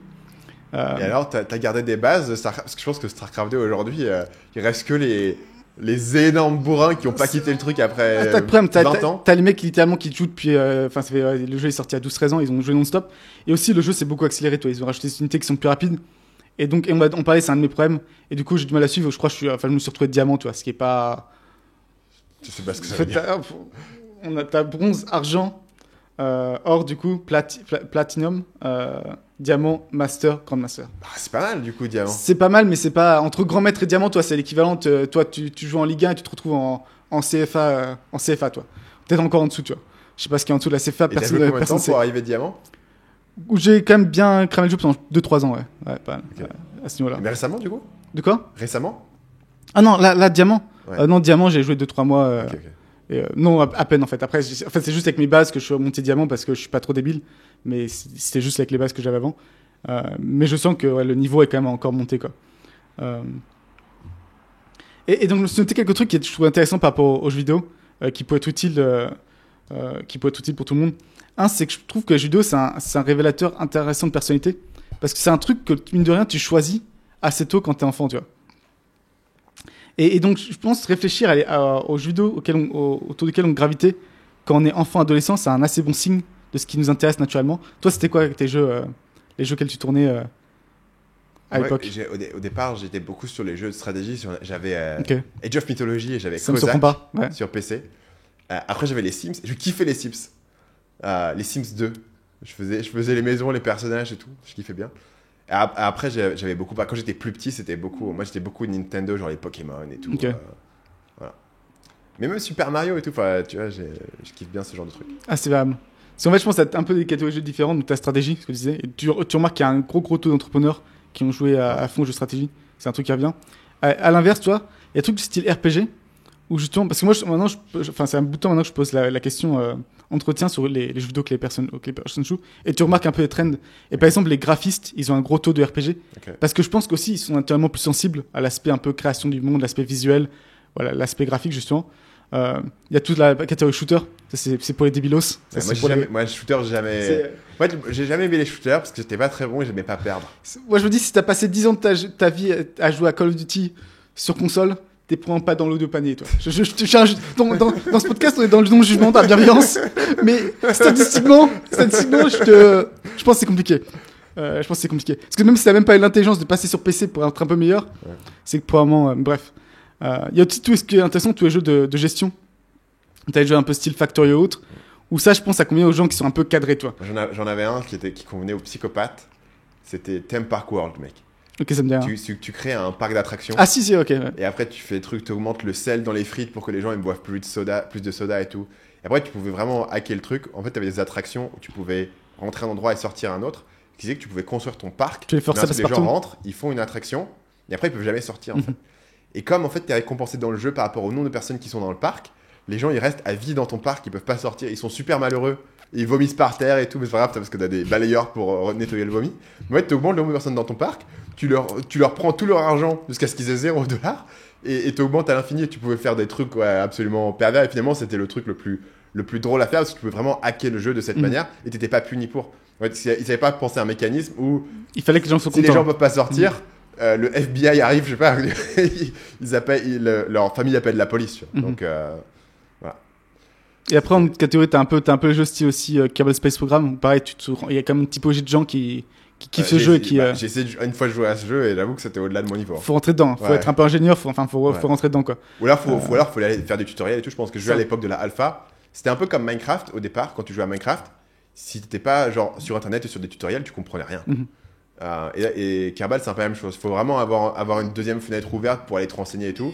Et ça démontre un type de personnalité, pour le coup, qui est capable de se démerder. Quoi. Et après, à côté Minecraft et même des jeux un peu comme GTA, ce qui est intéressant, c'est que t'as des jeux ouverts, tu peux jouer de façon différente. Donc là aussi, ça transmet une certaine personnalité, toi. Ouais. Si sur Minecraft, tout ce que tu veux, c'est aller, t'as des modes de jeu, je connais pas trop, mais ou si au contraire, tu veux juste construire ta maison, être tranquille, survivre dans la forêt, ou peu importe. Et pareil, dans GTA, est-ce que tu veux juste la personne qui conduit tranquillement, qui fait les missions, ou en fait, t'arrives jamais toi, tu te retrouves tous les 10 minutes avec 5 étoiles parce que t'es incapable de te retenir et tu suis des gens. Je pense que t'as plein de. Ça veut pas dire que tu as tué des gens dans la vraie vie, hein. Je fais pas jusqu'à. Mais ça montre des traits de caractère, tu vois, un peu. Toi, t'es un non-conformiste, en positif. Donc, t'as cette dimension un peu catégorie de jeu. T'as aussi la dimension, je pense, qui est assez intéressante, c'est l'équipe versus solo. À quel point tu veux jouer en équipe ou tu veux jouer en solo. Notamment, StarCraft 2, il y a beaucoup de gens qui refusaient déjà de faire de la compétition et qui refusaient aussi surtout la compétition en solo, en fait. Ils n'aimaient pas le fait d'être en 1 contre 1. Et par exemple, ils allaient se tourner vers des jeux comme League of Legends ou même StarCraft, mais 4 contre 4. Tu t'en prendre qu'à toi-même. Bah, c'est ça. T'as un côté, on perd tous ensemble, on gagne tous ensemble, et t'as un côté où la responsabilité personnelle est moins lourde, tu vois. Moi, au contraire, j'aimais pas trop les trucs en équipe. Ça t'énervait. Et du coup, le reste du groupe qui te tire vers le bas, ça. Ouais. Non, en fait, je sais pas. Déjà, j'étais pas trop sur les jeux, genre, tu vois, Counter-Strike et tous les jeux. Parce que vraiment, j'aimais pas perdre, en fait. Je pense que mon aversion à la perte était supérieure à mon envie de gagner, tu vois. Et après, ouais, je trouvais qu'il y avait un élément où il y avait trop de facteurs que tu contrôlais pas, tu vois, ça me frustrait. Je pense que si vraiment t'avais une équipe qui était bien huilée, où tu t'entraînais ensemble et tout, mais c'est trop demandé à des gens de 12 ans de vraiment pas faire juste de la merde et courir avec une Kalachnikov, tu vois. Voilà. Donc t'as cette dimension, après t'as une nomination qui est justement compétitive versus non compétitif. Donc t'as les gens qui vont se porter, moi c'est beaucoup le cas, vers les jeux compétitifs, et limite un truc qui est pas compétitif, ça m'intéresse pas vraiment, tu vois. C'est pas... Toi, je me lasse très vite, et d'autres personnes qui évitent à tout prix. Et pareil, je pense qu'en fait ça se retranscrit assez T'as toute l'histoire du fondateur d'Uber là qui était numéro 1 sur Wii Tennis, un truc comme ça, numéro mondial sur Wii Tennis. Toi, c'est un peu le truc où en fait, peu importe ce qu'il fait, un truc aussi con que le Wii Tennis, 99% des gens ils le jouent, c'est marrant, et lui il y allait à fond, toi. Même au sein des jeux, je pense que t'as aussi les questions de rôle. Donc, est-ce que tu veux être support, est-ce que tu veux être carry, est-ce que tu veux être tank? Et un truc qui était assez intéressant, c'est qu'un des mecs qui est aussi toujours sales client dans notre boîte, dans un questionnaire qu'on avait envoyé, il m'a dit qu'en fait lui il se voyait un peu comme le tank de la boîte, tu vois. Okay. En fait, il se prend les flèches dans le dos, tu vois, il est là, il couvre tout le monde, tu vois, en tant que tank, parce que c'est lui qui se prend tous les clients pas contents, tu vois. Et donc voilà, quand tu te vois, justement dans les jeux un peu comme LoL, les gens qui veulent à tout prix être mid ou autre, ils veulent être ceux qui vont déterminer le résultat, quoi. Alors que t'en as qui vont être plutôt dans le rôle support. Un truc, je sais pas aussi où le placer, mais je trouve ça fascinant l'écart. Et surtout la stat, elle est folle, je trouve. C'est en moyenne, un joueur League of Legends a dépensé $100 en skin, donc en achat en customisation. Ça semble beaucoup ou peu? Moi, c'est beaucoup plus que ce que je pensais. Parce que moi, j'ai dépensé 0, tu vois. Okay. À mon avis, c'est la différence entre la moyenne et la médiane. C'est ça. À mon avis, la médiane est beaucoup, beaucoup plus bas et il y a juste des gens qui ont dépensé $30,000. Exactement. Mais il y a des gens, du coup, pour eux, c'est très important de quoi ils ressemblent dans un jeu et autres. Moi, ça m'avait jamais, tu vois, je comprends pas la logique. Donc, je pense que ça aussi, je sais pas, encore une fois, est-ce qu'on peut extrapoler des traits de caractère, on sait rien, mais... Des gens qui s'habillent mal, quoi. C'est ça, s'habillent mal comme nous. Et après, tu as tout aussi la notion un peu de les gens qui tryhardent et les gens qui tryhardent pas, tu vois. Ouais. Et justement, tu as cette notion qui est un peu étrange, que dans la culture vidéo, c'est un peu normal de se moquer de quelqu'un qui essaye, toi, de faire de son mieux, toi. Ouais. C'est aucun sens, parce que dans un sport, tout le monde tryhard, tout le monde essaie de son mieux, toi. Mais dans un jeu vidéo, t'es censé... En fait, si quelqu'un est meilleur que toi, il tryhard, toi. Mais merci, si un mec est plus musclé que toi, il prend des stéroïdes, toi, t'as un moyen de ramener la personne comme ça. Et ce que je disais, c'est c'est assez fou. On n'a pas le jeu de stratégie, mais aussi poker. Un taux énorme de gens qui ont été dans le poker, qui sont ensuite devenus entrepreneurs. Parce que justement, je pense que les jeux de stratégie et le poker, ça a beaucoup de choses en commun. Et moi, le jeu de stratégie, c'est comme toi, ça a été le truc principal. Et j'ai commencé très tôt, Age of Empires à 5 ans. Le 1 puis le 2. Et les notions je pense qu'il y a la notion beaucoup de trade-off et de ressourçabilité. Tu en parlais justement avec ton histoire avec le software, où tu as des ressources limitées, il faut faire des choix de trade-off. Et maintenant, en fait, là, c'est vraiment formalisé, en fait, que tu as vraiment un nombre de ressources, toi. C'est très clair, c'est visible. Dans la vie, tu as ces trade-offs, mais c'est moins légible, tu vois. Là, tu vois, tu as ça de bois, tu as ça de trucs. Il faut choisir quel bâtiment construire. Mais tu vois, si on parle de jeu de stratégie, je pense que vraiment, il y a un truc encore plus spécifique, c'est le tour par tour. Moi, je préfère vraiment les jeux en tour par tour. Tu vois, genre StarCraft 2, j'avais plein de potes qui jouaient. Parce que c'est pur cerveau. En fait, tour par tour. Et en fait, j'aime pas les trucs où il y a trop de réflexes. Je disais, j'aimais pas trop perdre à Counter-Strike et tout. Les trucs comme StarCraft où il y a trop de réflexes, j'aime pas. Les trucs au tour par tour, je préférais toujours, tu vois. Même si j'ai commencé par Age of et Kozak, après j'étais à fond sur Simulation, tour par tour. Et j'avais des potes qui jouaient à StarCraft et moi je voulais pas trop jouer avec eux parce qu'elle avait pas envie de perdre. Je trouvais qu'ils étaient trop forts et tout, tu vois. Et je pense que ça, pour le coup, ça se représente un peu dans ma manière de travailler où j'ai pas envie de faire j'ai envie de faire un business qui est défini sur qui a fait le meilleur truc. Et j'aime pas trop les business où c'est genre juste sur le volume d'action, tu peux faire les trucs sur le bourrin, sur l'attrition, où j'ai l'impression que je vais pas forcément être le meilleur sur ce genre d'éléments, tu vois. Par exemple, c'est évident, tu vois, ma chaîne YouTube, ma stratégie, c'est pas publier beaucoup de vidéos, mais essayer de faire des vidéos qui vont percer. Versus, il y a des gens qui sont en mode, ok, je vais faire une vidéo par jour, je vais inonder le marché et tout. Ce qui est une stratégie qui peut marcher, en fait. Et t'as l'impression que c'est des gens qui font pas beaucoup de vues, mais en fait, tu regardes sur le volume de leur catalogue, ils en font plein. Non, je pense que ça a totalement du sens. Et c'est juste une approche qui est différente, tu vois. Ouais, et puis les jeux de tour par tour, t'as l'impression que tu peux gagner juste en réfléchissant, toi. Ouais. Alors que les jeux de stratégie en temps réel, tu peux avoir un mec, ça peut être un plus gros génie, c'est plus loin que ses mains, et moi, c'est un peu ce qui s'est passé. En fait, celui qui est vraiment rapide, il va te défoncer, même si ta stratégie est meilleure potentiellement. L'autre question, c'est un peu tout ce qui est optimisation versus expected value. Aussi, je pense que c'est un gros truc. Pareil, tu t'apprends à un bout d'un moment de stratégie, par exemple, que c'est mieux de créer autant de villageois que possible parce qu'il y a un effet un peu compounding qui fait que... Et toi, toutes ces notions-là, je pense que c'est intéressant et ça rentre un peu dans le business ensuite.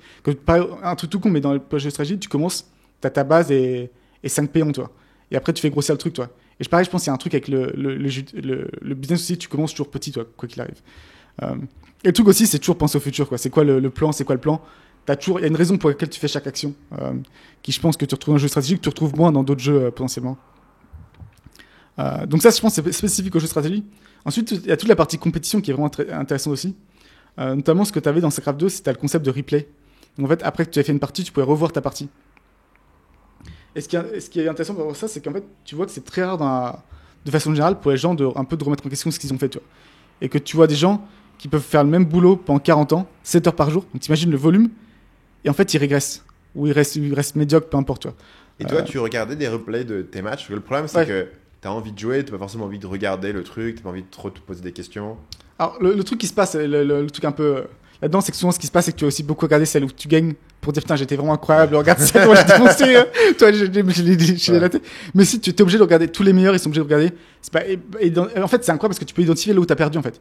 Tu peux voir le tournant, tu peux dire, en fait, et c'est à ce moment-là que j'aurais dû l'attaquer, il était faible, et après, tu développes pattern recognition, et en fait, tu passes, c'est un jeu qui est où tu vois pas en fait, c'est pas comme les échecs, tu vois pas la base adverse, toi, de base, il y a je sais pas comment ça. Tu peux tout voir. Tu vois tout. Okay. Tu vois tout. Donc tu vois exactement à quel moment t'aurais pu gagner, toi.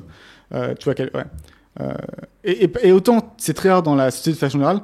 Tu vois, n'importe quelle activité qui est un peu d'élite ou qui est un peu d'excellence, pilote de chasse, chaque mission il y a un débriefing, même si c'est un entraînement, ils vont faire un débriefing après. Tous les sports on a déjà parlé. Dès que tu dis les replays avant un combat de MMA, ils vont analyser. Après ils vont analyser. Tout ce qui est force spéciale aussi, tu as tout le comptable de débriefing, après tu rentres en mission, il faut discuter ce qui c'est mal passé, c'est bien passé. Et en fait, c'est le seul moyen en réalité de vraiment progresser, toi, d'avoir ce processus. Et donc tu l'acquiers sur StarCraft 2 en tout cas. Et il y a des jeux même où ils ont mis beaucoup de temps à mettre un système de replay, genre League of Legends. Et du coup, une des raisons, et ils sont toujours je crois qu'ils sont toujours très forts, peut-être toujours devant, je sais pas, une raison pour les de devant, c'est eux, ils se faisaient chier à filmer les parties pour ensuite t'avais des coachs qui allaient les regarder et dire aux joueurs t'aurais dû faire ça, t'aurais dû faire ça. Alors ce qui se passait à l'époque en Europe et aux US, t'avais beaucoup de joueurs très talentueux, mais en fait ils faisaient que jouer, que bourriner et ils se répétaient pas entre questions. Ce qui encore une fois au niveau individuel peut relativement marcher, mais une fois que tu joues en équipe, ça devient un peu problématique, quoi. Et après là où le bas blesse, là où ça fait mal, c'est que j'ai fini par apprendre une fois que je suis passé grand maître que le talent ça reste imbattable. C'est-à-dire comment je regardais les replays. Et j'allais à la bosse, je faisais ce qu'il fallait, mais juste, il y avait 2 fronts en même temps, je tenais 3 fronts salés, 4 fronts différents, j'arrivais pas à multitask aussi rapidement que les autres, et je me faisais déborder, quoi. Et en fait, il y a un côté où je sais pas si c'est nerveux, si c'est neuronal, je sais pas ce que c'est. Parce que sur StarCraft, ils ont une métrique de clics par seconde. Action par minute, ouais. Ouais, d'action par minute. Ouais. Et comment ça se quantifie par rapport à toi en termes d'actions que tu peux faire versus un. Alors, le truc, c'est que maintenant, ils ont aussi même à l'époque, ils avaient effective action par minute parce que sinon, si tu cliques en taré, en fait, tu vas être à 500. Mais en gros, je me rappelle plus exactement les stats, mais imaginons que moi j'étais à 150 effective action par minute. Ce qui est déjà énorme. Ce qui est déjà beaucoup. Ouais. Eux, les meilleurs, ils étaient à 300, 350, quoi. Ouais. Et le grand maître moyen, il était peut-être 250, toi. Donc moi, j'étais vraiment dans le bas du panier, toi, à ce niveau-là. Et donc, je me faisais déborder tout simplement, quoi. Et j'essaie de progresser, toi. Mais en fait, pareil, la précision dans la souris, toi, les joueurs professionnels de Counter-Strike qui sont les plus précis, il y a forcément une partie qui est un peu...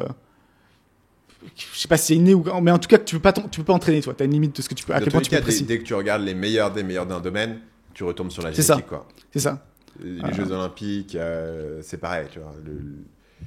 Tu pourras jamais t'entraîner assez pour devenir sprinter aux 100 mètres et être aux Jeux Olympiques si t'as pas la bonne génétique. Je pense que c'est la même chose ici. C'est ça. Après, justement, ça m'a ramené un peu. Mais à quel point est-ce que ça se généralise en fait à l'entrepreneuriat? C'est-à-dire l'entrepreneuriat, t'as pas besoin d'être le meilleur pour monter un truc qui marche. C'est pour ça que je pense que c'est beaucoup mieux parce qu'effectivement, tu peux être le 800e meilleur, je sais pas quoi, et tu peux gagner ta vie, tu vois. Alors qu'on va revenir là-dessus, mais justement sur les jeux vidéo et les sports, c'est vraiment Winner Takes All, c'est tout est en haut, quoi. Mais même si, en fait, mon premier réflexe, c'est de dire, bah voilà, c'était la génétique. Maintenant, je me dis avec l'histoire de Paul Gare, je crois toujours à la génétique, il y a peut-être une question de spécialisation aussi, tu vois, parce qu'en fait, maintenant, les meilleurs joueurs actuels, et notamment, tu as un Français qui est très bon, qui est devenu champion du monde là, qui a gagné $400,000 en un tournoi, ce qui est le record, enfin, c'est un truc sur StarCraft 2. StarCraft 2, ouais, ce qui est fou. Et l'argent, il vient d'où dans les tournois comme ça? Bah là, en fait, là, je pense que c'est un truc un peu, je crois que c'est un truc je vais peut-être raconter la merde, mais je crois que c'est un truc à Dubaï ou dans un pays de Moyen-Orient. Et en fait, ils essaient de créer l'organisation qui va être la Coupe du Monde officielle pour tous les jeux vidéo, toi. Okay. Et donc, je pense qu'ils mettent un gros ticket pour attirer la première édition, attirer vraiment tous les meilleurs et se dire, maintenant, on a la Coupe du Monde jeux vidéo officielle, tu vois. Okay, ouais. Donc, je pense que c'est la logique parce que sinon, $400,000 pour StarCraft 2, ça n'a aucun sens. Le gars, il avait gagné au cumulé en 4-5 années d'avant. Il avait gagné $400,000, toi. Donc, il a doublé ce qu'il a gagné au total. Mais ouais, du coup, en fait, tu te rends compte, les jeux actuels, ils ont tous commencé, StarCraft 2, vers 8-9 ans, tu vois. Et donc, je me demande à quel point la rapidité, la précision à la souris, ça s'acquiert aussi très tôt. Tu penses qu'on pourra avoir ce mec sur le podcast? Je pense que c'est pas impossible, Clem. Hein, Les Français. Ouais, les Français, ils viennent de gagner. Hein. C'est marrant parce que la coïncidence, c'est que du coup, je me renseigne un peu. Et il y a une semaine, il a gagné le tournoi pour $400,000. Il a explosé tout le monde. Il a genre 22 ans. Il a 2 ans, mais il a commencé à 8 ans. Et vu que le jeu existe depuis 14 ans, et toi, il était grand maître à 11 ans, toi, c'est encore un autre niveau, quoi. Et il joue, lui, pour le coup, vraiment, c'est l'exemplification de moi, ce que j'étais pas. C'est qu'il arrive à jouer sur 4 fronts différents. Ça n'a aucun sens ce qu'il est capable de faire. Mais pareil, c'est un peu comme tous les sports. Tu peux pas vraiment apprécier ça quand tu comprends pas vraiment le jeu. Mais il est très très bon. Et même à l'époque, les Coréens qui dominaient, une des raisons aussi, c'est parce qu'avant StarCraft 2, tu avais StarCraft 1. Et pareil, ils jouaient à ça depuis 6-7 ans. Et donc, ils sont arrivés sur StarCraft 2 à 15-16 ans. Et potentiellement, c'était les meilleurs. Tu avais un joueur qui s'appelait Maru, qui était très bon dès le début. Mais en fait, c'est qu'il avait commencé très tôt. Donc, je me demande à quel point, quand on attribue des fois à la génétique, c'est peut-être qu'il y a certains trucs qui peuvent s'acquérir. C'est une connexion neuronale, je sais pas trop, qui peut s'acquérir que étant jeune. Et en fait, moi, une fois que tu as passé ça, c'est trop tard pour toi, quoi. Et un peu le dernier point par rapport à ça, c'est justement c'est très winner takes all. Et qu'en fait, il faut pas s'acharner. Parce qu'en fait, être grand maître comme j'étais, ça sert à rien. Donc concrètement, 180 € en 3 ans, toi, le taux horaire, il est pas ouf, quoi. Et donc, c'est en fait, soit vraiment t'as un talent pour ça et tu peux être dans tous les meilleurs au monde, et comme le Clem, là, mais même lui, dans le meilleur au monde, c'est après, il y a les sponsoring, il y a les équipes, il y a peut-être d'autres trucs. Mais je pense que tu dois gagner 150 000 € par an de cet ordre-là. Et en plus, les trucs bâtards là-dessus, c'est que souvent tu te fais taxer dans le pays où tu gagnes, plus ensuite en France. T'as des trucs un peu de merde par rapport à ça. Mais ouais, tu peux gagner très bien. Enfin, ouais, encore une fois, à 22 ans, et ouais, il gagne déjà de l'argent à 17 ans, donc c'est très bien. Mais c'est vraiment, t'es littéralement en top 10 monde, quoi. Et donc je pense qu'il faut rapidement reconnaître, est-ce que t'es capable d'être dans le top 10 monde ou pas. Et je pense que c'est pareil pour les sports, en fait. Il y a un moment, il faut choisir ses combats. Et comme tu dis, il y a d'autres sections, et on en parlait des développeurs, où tu n'as pas besoin d'être dans les meilleurs au monde pour gagner ta vie. Tu vois. Le niveau de travail qu'il faudrait pour gagner 4 000 € par mois en tant que pro gamer StarCraft 2, comparé à être développeur, ça n'a rien à voir. Toi. Et après, tout ça, ça me rappelle un peu, parce que du coup, c'était un peu des bons souvenirs quand même, mais j'ai toujours un avis assez ambivalent sur les jeux vidéo, j'aimerais bien avoir le tien aussi. C'est que du coup, j'ai un peu dit tout ce que ça m'a enseigné autre, mais mine de rien, ça quand même pollue beaucoup le cerveau, tu vois. Et on parle beaucoup de la dopamine, et je pense que ça te grille niveau dopamine. J'ai des souvenirs dès l'âge de 6 ans, où en CP, j'ignorais totalement le cours et je réfléchissais à comment je vais gagner ma partie sur à l'époque, c'était Alerte Rouge, toi, ou Age of Empires. Et donc tu dis, bon, au moins, je réfléchis à quelque chose, mais toi, en même temps, je suivais pas trop les cours. Il y a un trade-off. Et encore une fois, ça peut permettre d'apprendre. Il y a des trucs assez fous. Il y a le neveu de ma femme qui a appris à lire à 3 ans. Et je disais, non, il sait pas lire, c'est pas possible. Et en fait, c'est parce qu'il était addict aux jeux mobiles. Et dans les jeux mobiles, pour faire son jeu, il était tout seul, il devait se débrouiller. Et il a appris à lire par lui-même, toi. Littéralement, ce qui est fou. Moi, je pensais pas que c'était possible. Ouais. Personne lui a appris. Mais si à 3 ans, il lisait tranquillement. Maintenant, je crois qu'il a 10 ans.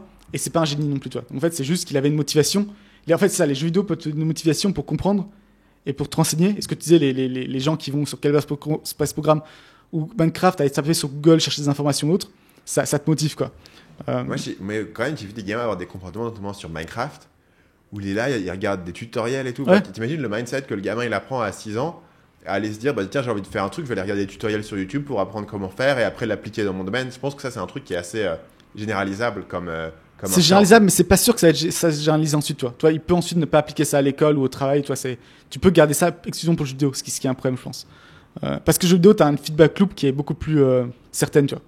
C'est que toi-même dans les études, t'as des trucs un peu plus aléatoires qui peuvent venir, même toi, c'est ce que si tu fais une copie de français, est-ce que la prof elle a kiffé ou pas, toi. Alors que dans un jeu vidéo, sur Minecraft, pour faire, je sais pas, une pioche, il faut faire ça, boum, ça fonctionne directement. T'as un feedback qui est très rapide. Et qu'aussi, je pense que j'ai eu un coup de bol de pouvoir d'avoir ce PC qui fonctionne plus et de pouvoir qualiser ça dans quelque chose de productif, parce que je me dis, putain, si ça se trouve, si ton PC n'avait jamais cramé aujourd'hui, je sais pas ce qui s'est passé, toi, on sait pas. Et là, dans la cave de tes parents, c'est peut-être ça. Et il y a l'exemple d'Hero Marine qui est assez fou, enfin qui est assez fou pour moi en tout cas, c'est personnel, mais en gros c'était un petit génie, un joueur allemand qui à l'époque jouait, il avait 15 ans, et il streamait, et je regardais son stream. Et je l'ai regardé récemment, maintenant il a 27 ans. Et ce qui est violent, c'est déjà il est pas meilleur. En fait, en 12 ans, son ranking il est le même. Donc toi, il est dans le top 20 mondial, mais pas. Et toi, encore une fois, il a pas trop mal gagné sa vie. En 12 ans, il a peut-être gagné 20 000 € par an en moyenne, tu vois. Ce qui est un salaire normal en Allemagne. Mais surtout, il a pas changé, tu vois. Tu sens physiquement, il a pas changé. Maturité, il a pas changé. Toi, j'ai l'impression qu'en fait, il a trouvé la vie éternelle. C'est peut-être ça. Peut-être qu'en fait, il est resté jeune. Tu devrais faire ça. C'est ça. Je joue vidéo pour. À 27 ans, il a 15 ans d'âge biologique. Pas de lumière du soleil. Toi, ta peau reste jeune. Mais toi, j'ai l'impression d'avoir sauté dans le temps, toi. En fait, vraiment que je l'ai retrouvé exactement comme il y a 12 ans, toi. Ce qui est. Et je pense qu'il y a beaucoup de gens on les voit pas trop parce que forcément ils restent chez eux. Mais je pense que t'as des gens qui restent un peu comme ça, toi, qui sortent jamais du jeu vidéo. Et un joueur comme ça, StarCraft, tu penses qu'il décline au fil du temps ou est-ce qu'il reste au même niveau? On avait parlé des joueurs d'échecs qui déclinent. Non, ils déclinent tous. En fait, je pense que t'as vraiment. En fait, le truc optimal, c'est commencer très tôt. Tu vas commencer à devenir excellent techniquement vers 15-16 ans, je pense. Tu peux encore te raffiner un peu justement en stratégie, pas encore 5 jusqu'à 10 ans, pour on va dire 25 ans. Et après, généralement, tu déclines. Je pense que c'est après ce qui se passe de façon générale. Et du coup, t'as des. Moi, j'ai pas trop. Toi, t'as joué à WoW? Non. Moi, j'ai pas trop joué à WoW, mais j'entends toujours des histoires de mecs qui passaient 15 heures par jour. C'était à l'armée, il fallait se pointer à telle heure. Ils travaillaient en équipe de 40. Toi, chacun avait son rôle, personne ne devait merder. Et je me dis, en fait, tu prends ces mêmes personnes, ce même drive, tu l'appliques à créer une boîte ou même créer peu importe ce qu'ils veulent créer. Tu te dis, t'as un truc qui peut vraiment se faire, quoi. Et donc, encore une fois, ça revient un peu de l'ambivalence, tu vois. C'est un côté. Tu dis toute cette énergie, elle aurait pu servir à d'autres choses potentiellement. Donc, encore une fois, chacun fait ce qu'il veut de sa vie, hein, c'est pas à moi de juger, mais moi, dans mon cas personnel, je suis content en tout cas d'avoir pu sortir de ça un moment. Et du coup, on en vient un peu aux enfants. Déjà, toi, c'est un peu la question, est-ce que tu penses que le jeu vidéo, ça a été un net positif ou net négatif pour toi? Net positif, 100%. Très clair. Mais encore une fois, moi, j'ai jamais été dans les jeux en ligne. Et t'as jamais poussé J'ai jamais eu des comportements d'addiction. Ouais. Parce que tu joues à des jeux hors ligne, à un moment donné, t'as fait le tour, tu vois. Il y a personne qui est. Enfin, c'est rare que les gens soient totalement addicts à des jeux en ligne, à des jeux hors ligne, pardon. Donc, moi, j'ai jamais vraiment eu de problème avec ça. Maintenant, moi, j'ai activement essayé de jouer plus aux jeux vidéo dans les genre 5-6 dernières années, sur la réflexion que c'est un des rares trucs qui me connecte à l'enfance. Il y a ça et la lecture, et je me suis aussi remis à lire plus de romans de fantasy. J'avais parlé dans un épisode précédent de Brandon Sanderson, par exemple. Et c'est vrai qu'en fait, quand je lis Brandon Sanderson, je me dis c'est exactement le truc que j'aurais pu lire quand j'avais 15 ans, tu vois. Et en quoi est-ce que c'est intéressant? Ça te reconnecte un peu à ton enfance et tout. Et moi, littéralement, tu vois, je vais jouer à Zelda, je vais jouer à Super Mario et tout, et je suis trop content. Et en fait, je vais pouvoir y jouer 1 heure et après ne pas y jouer pendant 3 mois. Donc, tu vois, j'ai jamais eu trop de problèmes avec ça. Je trouve que c'est cool de se connecter avec un truc que tu faisais quand tu étais gamin. Et moi, j'essaye activement d'encourager mes enfants à jouer parce que tu sais, ma gamine, elle a 4 ans. Elle commence à prendre en main la manette. Elle comprend comment déplacer son personnage en 3D. Elle comprend les différents boutons. En fait, cognitivement, c'est assez intéressant, tu vois, de la voir se développer et d'apprendre ça. Après, moi, je pense que ça va être cool de jouer avec elle de plus en plus. Elle aime bien, c'est un truc que je peux partager avec. Mais pour moi, elle apprend en faisant. Alors après, je pense qu'il y a des jeux qui sont plus ou moins. Le problème, c'est à quel point le jeu il va consommer ta vie, tu vois. Mais honnêtement, si tu joues à Super Mario, tu peux kiffer, mais ça va jamais consommer ta vie. C'est rare. Tu peux avoir les mecs qui font ça s'appelle quoi, les speedruns, ça, qui passent leur vie. C'est la seule exception, là, je pense. Ça s'appelle les speedruns. Encore une fois, ça te catégorise pas mal comme autiste, tu vois. Si t'es capable de passer 15 ans de ta vie à refaire le même niveau, à refaire le même niveau de Super Mario 1 qui est sorti en 82, ouais. Je suis pas psychiatre, mais ouais. Après, tu vois, il y a un truc admirable c'est un peu comme la personne qui est champion de saut à la perche aux Jeux Olympiques, tu vois. C'est un truc c'est impressionnant que la personne soit devenue le meilleur au monde. Alors qu'en fait, il n'y a pas vraiment de récompense particulière. C'est juste l'excellence pour l'excellence dans un truc où voilà, ça va pas impressionner beaucoup de monde. Enfin, je pense que les Jeux Olympiques, ça impressionne déjà plus de monde parce que les gens ont le contexte que ça veut dire qu'une médaille d'or. Alors que si tu dis, ok, j'ai fait le meilleur temps sur. Ce qui est intéressant maintenant, c'est que ça devient très populaire. Moi, je regarde assez souvent les vidéos de. Il y a un mec qui s'appelle Summoner World, je crois, qui fait des vidéos d'1 heure sur des records. Ouais. Et je pense qu'il y a effectivement un côté cool à voir les gens qui dédient leur vie à un truc, toi, aussi débile que ce soit. Et qui grappille des secondes. Parce que il y a un côté intéressant. Ouais. C'est parce que la plupart des gens dans la société font pas des trucs incroyables en fait. Donc, tu vois, je pense que c'est limite du Sam Sulek un peu. Un peu, c'est la même logique. Une personne qui s'est dédiée à un truc et qui est devenue excellent dans quelque chose, même si c'est pas son truc professionnel, etc. Il y a quand même un truc qui est cool, tu vois. C'est un peu comme, tu vois, imagine t'as un mec totalement normal, un mec un peu lambda, etc. Et tu découvres que dans sa maison, il fait de la peinture sur figurine de ouf, tu vois. La peinture sur figurine, ça sert à rien, ça gagne pas d'argent et tout, mais tu respectes un peu le mec d'avoir sa passion, d'avoir sa compétence, d'avoir son talent qu'il a fait et plutôt que de se laisser porter et juste, tu vois, faire ce que les gens font et lire les news et regarder des films Marvel, tu vois. Je trouve qu'il y a un truc qui est admirable. Et voilà, ça, c'était l'aparté sur le speedrun. Mais sinon, le jeu vidéo, tu vois, quand t'étais petit, tu jouais à Pokémon, ça te développe. Après, ce que tu fais sinon, tu vois, quand tu fais à l'école, tu regardes des cartoons, tu vois, c'est probablement mieux C'est que quoi des cartoons. l'alternative? Ouais. L'alternative, c'est quoi? Peut-être qu'à 12 ans, tu vas pas. Peut-être que maintenant les gens commencent. Il y a des gars maintenant à 12 ans qui se disent je vais monter une agence de dropshipping et partir à Dubaï. Mais globalement, à 12 ans, si tu as un truc dans lequel tu peux concentrer ton énergie, être focus dedans, les jeux vidéo, ça te prend quand même le focus et l'état de flow. C'est pas mal. Et après, je trouve qu'il y a pas mal de gens qui réussissent bien à transitionner du jeu vidéo vers autre chose et à appliquer ça. Après, je pense, du coup, on parle des biais de surcotés, mais je pense qu'il y a un peu de ça aussi. C'est que tu vois pas ceux qui arrivent pas à transitionner, toi. Et je me demande toujours, est-ce qu'il y a un chiffre de mecs qui, justement, sont jamais réussi à décrocher. Après, encore une fois, je pense qu'il y a il y a des énormes écarts, notamment, je pense que les plus dangereux, c'est forcément les MMORPG. Ouais. Et autant StarCraft 2 en été, bon, t'as pas un mec comme Hero Marine, mais il faut vraiment être énervé pour jouer non-stop pendant 12 ans et être addict. Toi-même, tu joues 2-3 heures, t'en as un peu marre. Parce que ça se renouvelle pas beaucoup. StarCraft, contrairement à MMORPG, où ils essaient de créer un monde infini dans lequel tu vas t'immerger. T'as moins de communauté aussi, donc toi t'as moins de position sociale. Ouais. Et aussi c'est stressant, toi, quand t'es un contre un. Toi t'es pas détendu, toi. Alors que les gens dans les MMORPG, souvent ils passent, ils vont faire leur raid, je sais pas quoi, mais ils passent 4 heures à parler à des gens, quoi, et pas faire grand chose. Et du coup, moi je suis un peu même peu état d'esprit que toi, c'est que ça va vraiment me faire kiffer de jouer à des jeux vidéo avec mes enfants. Donc ça, vraiment, j'ai un peu hâte. C'est un peu dans la bucket list. Ça en fait partie. Toi qui découvres Age of Empires, Minecraft ou autre. Et justement, je pense que tous les jeux, effectivement, se valent pas forcément, tu vois. Un jeu, je pense, comme Minecraft, c'était plutôt positif. Minecraft, je pense que c'est énorme, Minecraft. Et c'est un très gros jeu. Celui sur lequel il faudra qu'on te fasse une opinion, c'est Roblox. Roblox, c'est le plus gros jeu au monde actuellement. Nous, on l'a jamais connu, mais c'est le plus Fortnite, gros jeu. C'est plus gros que Fortnite. Okay. En termes de users, c'est plus gros que Fortnite. C'est plus gros que... C'est fou encore. Que tous les jeux PC rassemblés, tous les autres jeux, c'est énorme. Roblox, c'est quoi? Moi, je sais même pas à quoi ça ressemble, toi. Ouais. C'est fou que j'ai aucune. Et Roblox, je pense que c'est vraiment un jeu où, comme les gens peuvent créer différents. Tu sais, c'est une espèce de plateforme sur laquelle il y a plein de jeux différents. Et je pense qu'il y a des trucs complètement teubés sur Roblox. Ou alors, ton gamin, il peut commencer à créer des objets, créer des mondes. Et là, tu dis, ok, mon gamin, il va devenir riche, tu vois. C'est ça. Tu peux le tester. C'est le grand jour. Le jour de tes 7 ans, tu te mets face à Roblox, tu vois vers quoi il se dirige. Et soit tu abandonnes ton enfant. En fait, c'est pas le mien. On retente, on en fait un autre. Soit tu dis, c'est bon, c'est l'élu. Il va faire de grandes choses. Et donc, pour les enfants, il y a effectivement éviter, en fait, je suis d'accord avec toi, en fait, tant que tu tombes pas dans l'addiction, ça, c'est le plus important. Et du coup aussi créer encore une fois des alternatives qui sont intéressantes pour les enfants. C'est ce que tu dis en fait, si effectivement comparativement mieux qu'ils jouent aux jeux vidéo plutôt qu'ils regardent des dessins animés. Enfin, plupart des cas, c'est assez clair. Et après ça c'est pour les enfants et pour moi ce que je me suis rendu compte dans un peu une session de jeux vidéo, c'est mieux vaut binge que jouer régulièrement, tu vois. Si je commence à me faire un truc que je jouais 1 heure par soir, en fait je sens que ça commence à contaminer un peu ma journée, tu vois. Alors que si je binge pendant un samedi, je joue tout un après-midi, je vais être un peu dégoûté après, tu vois. Je me suis amusé, mais bon, j'en veux plus et j'y retouche plus pendant peut-être 1 mois, quoi.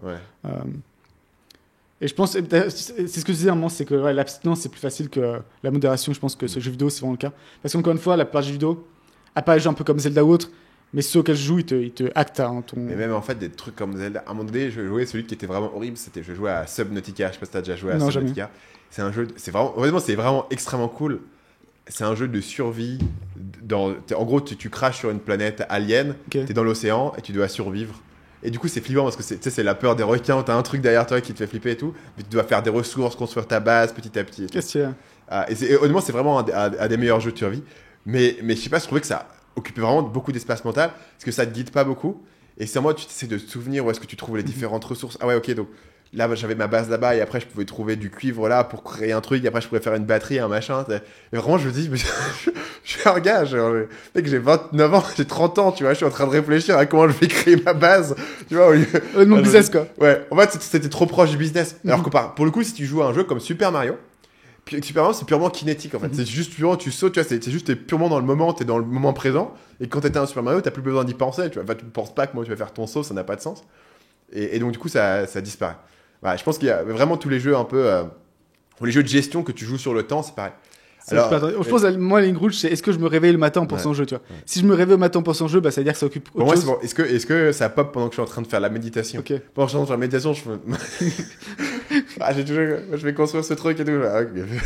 Après, tu prends des notes. On est allé trop loin, on s'est allé trop loin. Si tu commences à faire des schémas, il y avait une époque aussi, il y en avait un qui m'avait bien matrixé, c'était Stardew Valley. Je sais pas si t'as déjà joué à ça. C'est un jeu de fermier. Tu étais un fermier, tu cultives tes plantes et tout. C'est drôle dans Stardew Valley, c'est que T'avais fait une vidéo dessus, non? Quoi? T'avais fait une vidéo dessus? J'ai pas fait une vidéo sur Stardew Valley, mais je pense qu'on en parlera dans le podcast, parce que c'est un des storytelling d'un développeur solo qui a fait un carton mondial. Tu vois. Et en fait, c'est vendu comme étant un jeu ultra peaceful, retour à la nature, tu cultives et tout. Mais en fait, dès que tu commences à jouer, en tout cas, moi, mon cas, c'est que je suis devenu un hyper capitaliste à essayer d'optimiser le rendement des champs, des vaches et tout, à courir toute la journée parce que en gros, ta journée elle a un temps limité, mais t'as aussi une espèce d'endurance. Et donc, tu essaies de maximiser ton endurance. Le temps, c'est de l'argent, le temps, c'est de l'argent. Du coup, je vais comme un méga vénère. Putain, ce truc me stresse plus. Et après, je faisais des schémas genre, voilà comment construire le champ pour maximiser le nombre de plantes qui peuvent être irriguées par un même arrosoir. Du coup, je fais, ok, j'arrête. Ce jeu n'est pas pour moi, tu vois. Enfin, honnêtement, ce jeu est trop pour moi pour être pour moi, tu vois.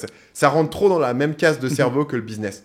Parce que tu le jouais de façon optimale, en fait. En fait, je pense que limite la grosse division de la population, c'est que t'as des gens qui vont pas jouer de façon optimale, ils vont jouer juste pour l'expérience, et d'autres personnes qui peuvent pas s'empêcher, et moi aussi c'est mon cas, de jouer un jeu de façon optimale, tu vois. De trouver c'est quoi les systèmes et comment optimiser ça, quoi.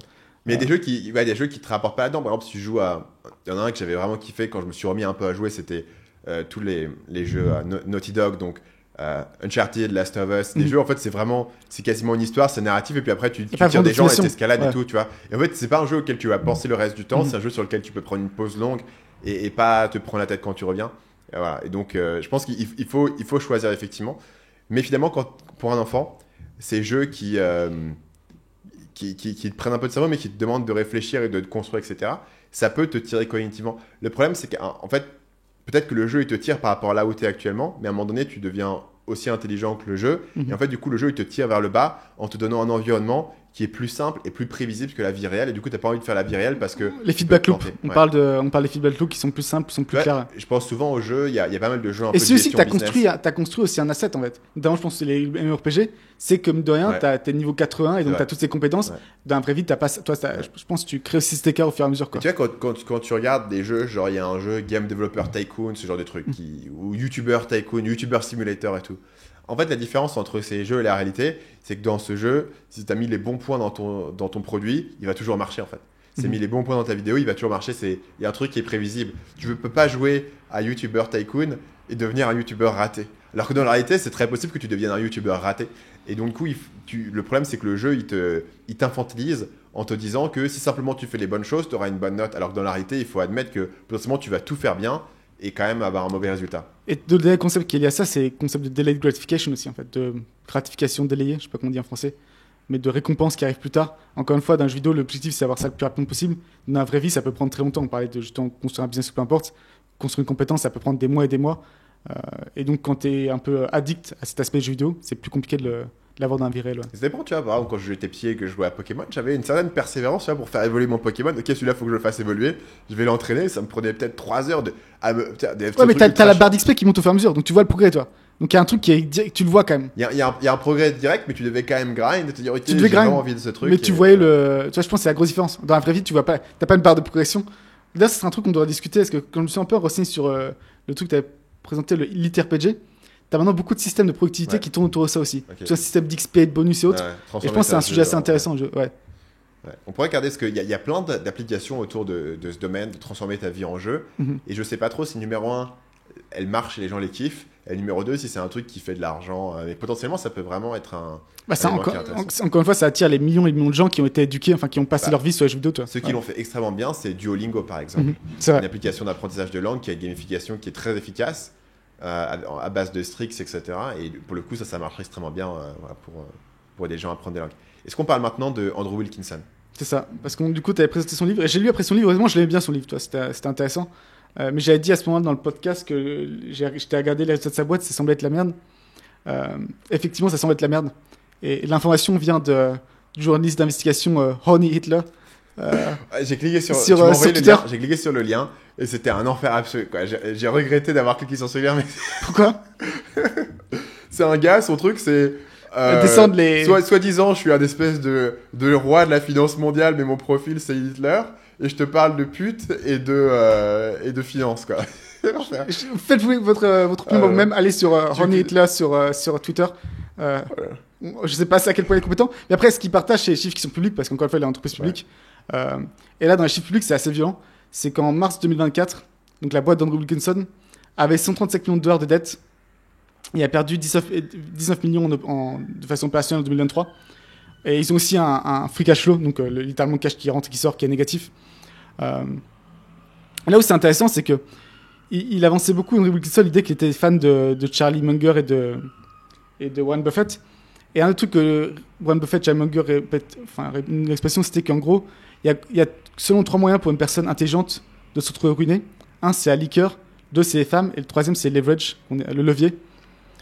Et là, on apprend que justement, le gars qui disait, il faut donner un peu de contexte peut-être. Mais Andrew Wilkinson, tout son speech, c'était justement, je suis un peu le Charlie Munger et Warren Buffett moderne. Il va racheter des business, il va créer des super business, des wonderful business avec business. beaucoup de cash flow, il va utiliser le cash flow pour acheter plus de business. C'est ça. Ça fait une boule de neige et c'est comme ça qu'il est passé en genre 15 ans de j'ai pas de thunes et je suis un petit développeur web à j'ai une agence à j'ai fait 1 milliard, enfin je possède 1 milliard de boîtes au total. Et c'était un peu la partie qui manquait toujours un peu dans son explication, c'est que bon, certes, il a son agence qui a rapporté beaucoup d'argent, mais ça suffit pas à grossir aussi rapidement. Il avait quand même jeté de sa boîte de mémoire, donc il a pas donné tant d'equity que ça. Donc à un moment, l'argent, il faut qu'il vienne quelque part, et justement, il venait de la dette, ce qui est un levier. Et ce qui est intéressant peut-être dans cette histoire, parce que l'idée, c'est pas juste de taper sur Andrew Wilkinson pour taper dessus, mais en fait, tu as exactement le même mécanisme qu'avec les agrégateurs. C'est-à-dire qu'ils ont levé de l'argent qui était sur le pied relativement pas cher. Agrégateur, ça dépendait, mais relativement pas cher. Et lui, je sais pas exactement combien il a relevé, le taux, mais il l'a levé en 2020-2021, donc c'est le moins cher historiquement. Sauf qu'en fait, tu peux lever de l'argent à des bons termes immédiats, mais ensuite, tu as ce qu'on appelle les covenants. Je sais pas comment on appellerait ça en français. Tu as des conditions supplémentaires. Donc, et ça peut être en fait conditions supplémentaires que donne la banque qui peuvent être tout et n'importe quoi. Donc lui, en l'occurrence, apparemment, c'était en gros pour qu'il tienne ses covenants et qu'il garde les termes qu'il avait, il fallait qu'il fasse 10 millions de profits par trimestre. En l'occurrence, il a perdu 20 millions l'année dernière, donc c'est mauvais sens. Et il fallait qu'il ait une réserve de cash aussi. Et en fait, justement, quand tu casses ces conditions, ensuite, la banque, elle peut changer les termes, en fait. Ouais.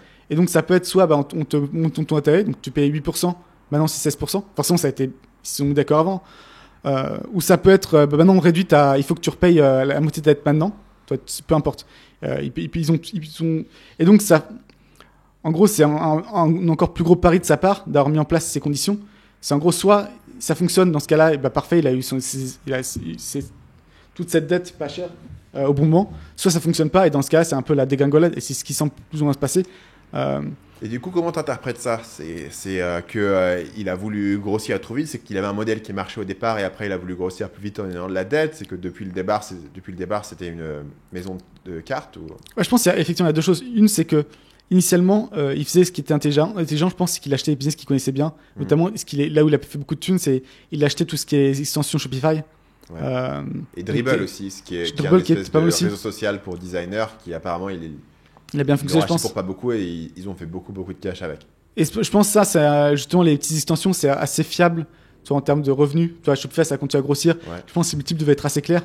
Et même si peut-être même ceux-là, ils ont explosé. Mais après, je pense qu'il a un peu craqué dans le sens où il a acheté un peu les jeux, les business qu'il voulait. Notamment, il expliquait dans son livre, je sais pas si tu te souviens, que sa rencontre avec le patron d'Aéropress, qui était un inventeur qui a inventé un nouveau moyen de faire du café. Et qu'en gros, le gars disait, moi, je suis pas intéressé pour vendre, rien à foutre. Et il explique en gros qu'il a écrit un chiffre sur un papier. Il lui a demandé, ce serait quoi ton prix, toi? Et le mec, il a écrit un chiffre qui était démentiel pour lui. Genre 70 millions, je crois. Je crois que c'était une sorte de grandeur là, quoi. Ouais. Et je crois que c'était du x30 par rapport au profit, un truc absurde. Il l'a présenté à Andrew Wilkinson et Andrew Wilkinson a dit OK, tu vois. Donc je pense que c'est vraiment le mec, il s'est plus anti-pissé, en fait.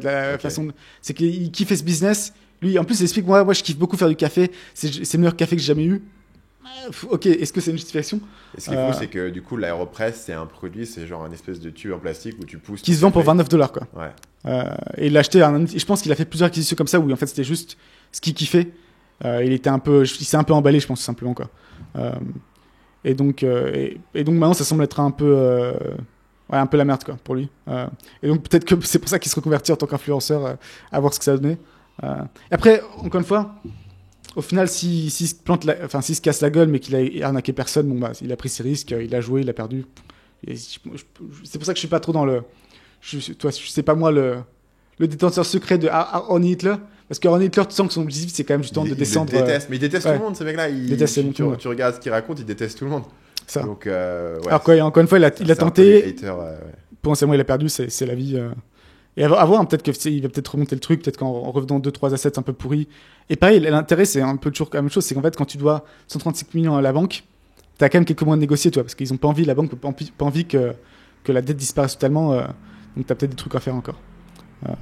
Mais peut-être moins de jet privé, du coup, pour Andrew Wilkinson dans les mois à venir, à voir. Surcoté ou sous-coté, la détox de dopamine. Bah, donne ton avis en premier, parce que c'est quand même toi qui as fait les vidéos, c'est toi l'expert. Pour moi, honnêtement, c'est sous-coté. C'est-à-dire que si t'as pas essayé, ça a l'air d'être un truc débile d'influenceurs qui te vendent des trucs. Et moi, à chaque fois que j'ai essayé de le faire, je me suis dit, pourquoi est-ce que je me sens aussi bien sur des trucs qui n'ont rien à voir? Genre, pourquoi est-ce que je suis plus patient avec mes enfants? Pourquoi est-ce que j'ai plus d'enthousiasme dans ce que je fais? Pourquoi est-ce que je dors moins? Genre, moi, j'ai vraiment un truc bizarre. Il y a des périodes où je dors moins, j'ai besoin de moins de sommeil, et des périodes où j'ai besoin de plus de sommeil, tu vois. Je me dis, il y a un truc biologique qui se déclenche, je comprends pas ce que c'est. Et littéralement, je dors moins, je me réveille en pleine forme à 5h30 du matin. Avec l'envie de travailler. Avec l'envie de travailler et tout. Genre vraiment, j'avais eu un impact qui était énorme. Alors après, en plus, ça venait d'un moment où j'étais vraiment pas en forme, parce que ça revenait d'un voyage que j'avais fait qui avait été vachement dur, où on avait galéré et tout, tu vois. Et je rentre chez moi et je suis en mode, je suis trop fatigué et tout. Et je le fais et d'un coup, ça me change radicalement. Pour moi, la détox de dopamine, sous-côté, parce qu'évidemment, tout le monde en parle, donc au bout d'un moment, on est un peu blasé du truc. Mais si tu l'essayes vraiment, en tout cas, moi, ça fait des résultats qui sont forts. Et après, je dis pas que tu es obligé de le faire tout le temps. Tu vois, peut-être qu'en fait, le résultat, c'est un peu comme le café, tu vois. Si tu bois du café une fois par mois, ce jour-là, tu vas être totalement dans la lune. Alors que si tu en bois tous les jours, l'effet, il s'estompe. Je pense qu'il y a un petit peu le même effet. Mais ouais, dopamine détox, seulement quand tu te sens pas trop bien et que tu contrebalances en ayant plus de distractions et de machin, en fait, peut-être que si tu fais dans le sens inverse, tu retires toutes les distractions, tu rebondis vachement plus vite. Je suis totalement d'accord avec toi, dans le sens où, effectivement, t'as des milliers de vidéos dessus, de mecs de 18 ans, qui, grâce à leur dopamine détox, on peut faire une vidéo sur la dopamine détox, ils ont fait d'autres, mais ils ont fait une très bonne vidéo sur la dopamine détox, qui est déjà pas mal. Mais moi, à chaque fois que ça m'impressionne à quel point, en fait, dès que tu commences à couper justement toutes les sources de dopamine un peu gratuites, d'un coup, t'es mieux mentalement, tu procrastines plus, tu fais ce que tu voulais faire. T'as aussi un intérêt, en fait, t'as envie de ça, en fait, t'as envie de travailler, peu importe, t'as envie de faire les trucs qui avant te paraissaient chiants. Mais du coup, ce qui me frustre un peu, c'est que j'ai l'impression que j'ai besoin de rapprendre ça à chaque fois, tu vois. J'ai un peu un cycle où, tu vois, je touche un peu le fond. Ouais. Vraiment, j'arrive pas à me concentrer, je suis de mauvaise humeur. Et la journée après, je vais tout couper. Et je vais me sentir super bien. Et puis à un moment, tu te sens bien, tu vois. Et tu commences à réintroduire quelques trucs, toi. Tu te mets de la musique un peu énervée. Après, tu vas peut-être regarder quelques vidéos YouTube en plus. Et en fait, tu reviens dans le cycle. Et donc, j'aimerais bien réussir à tenir ça sur le long terme. Parce que tu te sens juste incroyable, quoi. C'est aussi, tu vois, une détox. C'est-à-dire que t'accumules des trucs. Et après, tu coupes tout. Et après, tu vas refaire. C'est un peu un cycle qui est normal. Et tu penses, si tu tenais ça, éviter toute la source de dopamine un peu gratuite, un peu cheap, tu penses pas que tu pourrais être tout le temps bien? Je pense que tu comptes comme étant source de dopamine un peu cheap. Parce que moi, un des principaux trucs que j'ai cut de la dopamine détox, c'est tous les articles que je lis, tu vois. Ouais, je pense que ça en fait partie. Ce qui est une grande partie de ma journée, tu vois. Et toutes les vidéos YouTube. C'est pas une partie des plaisirs de la vie, c'est ça que tu dis, en fait. C'est partie des trucs que tu kiffes. C'est un truc qui moi, m'intéresse. Enfin, tu vois, c'est une grande partie de mon plaisir intellectuel, c'est de lire ces articles ou regarder des vidéos et tout. Et puis je pense que c'est aussi comme ça, moi, en tout cas dans le domaine de création de contenu et tout, que j'apprends des choses. Et tu vois, c'est un élément aussi que je me dis, je vais plus jamais le faire dans ma vie. Je pense que c'est un net négatif. Mais je pense que tu peux ranker, tu peux faire des tier listes un peu différentes. Toi, t'as vraiment les trucs vraiment où c'est vraiment juste bête et méchant, faut juste là, les tu couper. Les cut complètement. C'est ça, les trucs un peu. Mais c'est là en fait où comme la détox dopamine te fait reset et après t'es obligé de réintroduire les trucs un par un. Quand tu as pris des mauvaises habitudes, elles sont cassées. Et après, tu peux décider ce que tu ramènes ou pas. Tu vois, c'est un espèce c'est comme faire un nettoyage de printemps sur ce concept. C'est-à-dire, toute l'année, tu accumules des trucs et une fois par an, tu vires tout ce dont tu n'as pas besoin. Tu veux pas suivre le principe de je mets jamais rien dans ma maison, ce qui serait d'être en dopamine détox constante. Mais tu veux pas non plus avoir le principe de j'accumule des trucs et la courbe, elle va que dans une direction. Tu vois. Et c'est là où je pense que c'est une des éléments qui font que les gens sous-estiment la dopamine détox et qu'ils comprennent pas que c'est censé être un sprint, un truc volontairement ultra intense pour te reset sur quelque chose et ça prend beaucoup de temps. Même en une journée, tu peux sentir la différence. Une journée où tu n'as pas de stimulation un peu trop énervée, tu peux sentir déjà la différence. Ouais. C'est pas vite. Donc je conseille à tout le monde, essayez une journée, mettre toutes les listes et tout. Et tout ce que vous faites par défaut quand vous savez pas quoi faire. Toi. Je pense que c'est un moyen facile de détecter un peu tout ce qui est potentiellement mauvais. Et après, en gros, tu fais aucun divertissement sur un écran. C'est-à-dire pas de podcast, rien sur ton téléphone, pas de YouTube. Pas d'actualité. Pas d'actualité, en gros, aucun site web, lemonde.fr, etc. C'est fini parce que c'est de la dopamine. Évidemment, Facebook, Instagram, etc. La musique, c'est un truc que les gens sous-estiment, je pense. Éviter les musiques un peu trop agressives et se tenir qu'aux classiques ou des musiques un peu plates. Non pas que les classiques soient plates, mais je pense que ça fait une énorme différence. En tout cas, moi, c'est un truc que j'ai sous-estimé pendant longtemps. qu'en fait, avoir de musique tranquille, ça joue beaucoup. T'as la musique, t'as la nourriture, je pense beaucoup le sucre, où c'est un gros effet. Ouais. Qu'est-ce que t'as d'autre d'évident comme ça? Jeux vidéo, forcément. Porno, je pense, c'est un truc évident aussi. Tu cuts de l'alcool pour bien faire. Je pense qu'idéalement, café, mais le problème du café, c'est que si tu bois du café tout le temps et que tu le cuts, tu vas avoir des effets de sévrage qui sont assez violents, donc c'est pas forcément faisable pour les gens de le faire, en tout cas sur le court terme. Voilà. Et en gros, c'est vrai qu'à partir d'un jour, tu peux avoir des résultats. À mon avis, au bout de 7 jours, tu as fait. Moi, je l'avais fait pendant 30 jours. Et après, c'était cool parce que j'ai eu les bénéfices pendant 30 jours. Mais au bout d'une semaine, j'avais déjà tous les bénéfices. Donc, j'aurais pas eu besoin fondamentalement de le faire aussi longtemps. Et d'ailleurs, aujourd'hui, c'est rare que je fasse 30 jours. Il me semble que j'ai fait 30 jours une fois où j'étais vraiment mal. Et après, si aujourd'hui je le fais, je fais genre une semaine. Où je me dis. Surtout quand j'ai Mais toi, t'as quoi comme mauvaise source de dopamine, par exemple? T'en as pas tant que ça, non?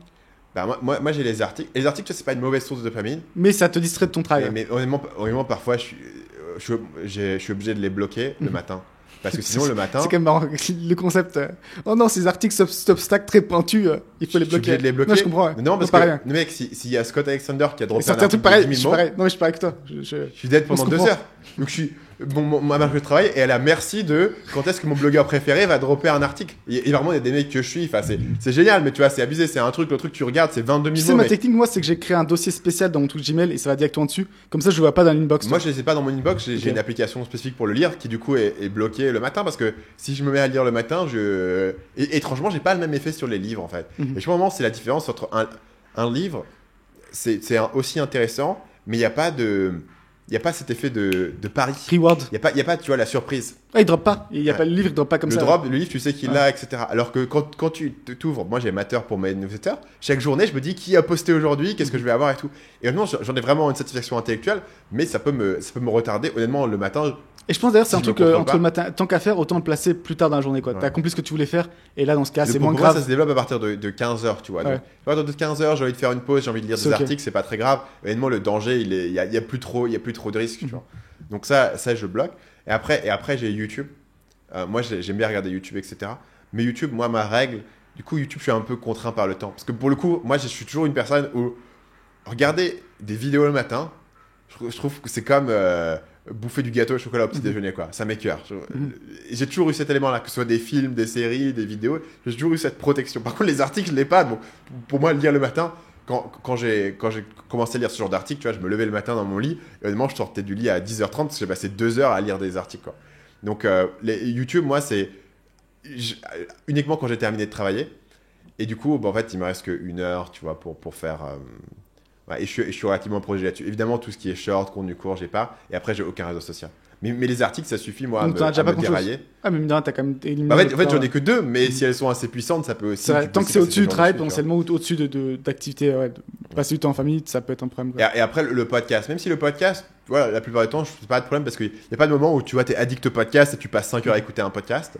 Mais quand tu veux vraiment faire une dopamine détox, je trouve ça cool de aussi cutter le podcast. Surtout encore une fois le matin, en fait, pas la première chose quand tu te réveilles, en fait. Quand tu écoutes le soir, tu marches, peu importe. Mais le matin, c'est un peu dangereux parce que si tu veux pas t'arrêter, tu continues d'écouter. Tu délayes. Et tu switches ton podcast pour un livre audio. Et c'est con parce que tu dis, bah, c'est la même chose, c'est un audio. Mais ouais, ça t'apporte moins de dopamine. Tu vois, t'as pas un même truc. Logique. C'est pas aussi excitant, c'est pas aussi surprenant. Voilà. Et c'est ce que j'ai fait. Mais toi, t'as quoi? T'es sur Twitter aussi, tu lis Horny Hitler. Donc là, ça pour le coup, ça te ronge bien le cerveau. C'est pire. Mais du coup, en fait, le restreindre, soit pas le faire du tout, soit le restreindre plutôt le soir. Toi. C'est un peu la logique. Ouais, moi, il y avait un peu les réseaux sociaux, jeux vidéo, toi, c'est pareil, c'était un peu un truc pour un moment. YouTube, articles, donc ça rejoint un peu les mêmes trucs que toi. Mais jeux vidéo, j'ai un peu le même truc, tu vois. Genre, si je joue à un jeu vidéo dans la journée, je sens vraiment que je suis un dégénéré, tu vois. Alors que les articles, je peux faire une pause et être sur ma pause pendant 1h30 et je me dis, mais non, mais je me cultive, j'apprends et tout. Ce qui est vrai en plus, c'est ça où c'est pervers. Parce que je vais pas te dire, ces articles, ils m'apprennent rien, tu vois. Mais le problème, c'est que il doit y avoir un équilibre entre consommation et création. Et c'est facile de le faire. Ça t'occupe l'esprit en fait. Moi, maintenant, ce que j'essaie de faire, c'est dès que je me réveille, je prends ma carotte et je vais marcher dehors. Avec torse nu, avec zéro, pas d'écouteur, rien. Ouais. Parce qu'en fait, si tu peux dire, je vais mettre un podcast, mais en fait, il y a quelque chose qui tourne dans ta tête qui vient pas de toi. Et donc, ça va généralement, le fait que je me mette au travail plus tard, il y a plein de trucs qui. Moi, j'ai remarqué un truc, c'est que. Quand j'avais des écouteurs, parce qu'avant j'avais des écouteurs dans les oreilles toute la journée. Moi avant j'avais une consommation de podcast de genre 5 heures par jour, quoi. en plus de regarder 4 séries et de travailler 8 heures. Et en fait, je me couchais le soir. Et pour la première fois de la journée, mon cerveau avait voie libre. Et d'un coup, c'était... T'as aucune... Genre, j'étais en train de penser à tout ce qu'il y avait. Genre, tu sais, j'étais en train de faire la lessive, quoi. C'était ridicule. Et Nora, ça... la productrice, faut qu'elle mette en intro ton onomatopée. Faut qu'on regarde. Ouais. C'est très bon. On pense ça. Et parfois, j'ai ça, tu vois, aujourd'hui, quand genre, j'ai une journée où genre, j'ai travaillé toute la journée. Après, on est sorti, on a vu des gens. En fait, j'ai pas eu trop de temps pour moi. Ou j'ai pas eu trop de temps à rien faire et à contempler tout. Et j'arrive et je me couche et d'un coup, mon cerveau pensait à plein de trucs. Alors que dans une journée normale, moi, je vais faire genre 4-5 pauses, aller marcher en rond, tu vois, pendant 10-15 minutes dopamine. avec zéro, rien. Et du coup, ces pauses-là, je me dis, mais qu'est-ce que je fais pendant 15 minutes, tu vois? J'ai pensé à des trucs chelous où tu vas courir. Moi, courir aussi, pendant courir, tu peux vraiment, pendant 1 heure, penser à des trucs. Tu dis, mais à quoi j'ai pensé? Tu serais même pas capable de dire, quoi. Mais ça a processé des trucs dans ton cerveau. Ouais, t'as processé des trucs. Et tu t'en rends pas compte, mais en fait, je pense que ça vraiment, il y a un besoin. Parce que si j'ai pas ça, quand je me couche, c'est là où ça sort. Mais si je l'ai fait pendant la journée, je me couche et il y a rien, quoi. Je fais une petite visualisation. J'imagine que je suis dans la forêt à couper du bois. Pourquoi tu fais ça? Pourquoi? Ok. Vraiment, je te dis, ça me met au sommeil. J'ai pas de truc à penser dans le truc. Alors, j'ai des visualisations de. Technique pour vous endormir. Imagine en train de couper du bois, je vais tenter. Ça marche très bien. Donc, je suis soit dans la forêt en train de couper du bois, en train de marcher dans la forêt, soit aussi je suis sur un canoë sur l'eau, je suis en train de me laisser flotter et tout, et boum, ça m'endort, tu vois. Et ça marche parce qu'en fait, ma tête est vide parce que j'ai déjà pensé à tout ce que j'avais besoin de penser, parce qu'il y avait ces espaces vides dans la journée. Et sinon, si ton. Parce que. Après, sinon, en fait, si tu fais une pause et que tu sors, même si tu ressors et que tu mets un podcast, t'as un risque que tu retournes pas au travail, tu vois. Alors que justement, si t'as rien, en fait, tu vas continuer à penser au travail, tu dis, ah tiens, je veux faire ça, et tu vas revenir à te demander, tu vas travailler. Et sinon, tu vois, je pense que c'est pour ça qu'il y a certaines personnes qui font un truc. Alors là, pour le coup, c'est du dégénéré total, ne faites jamais ça. C'est de s'endormir en écoutant des trucs.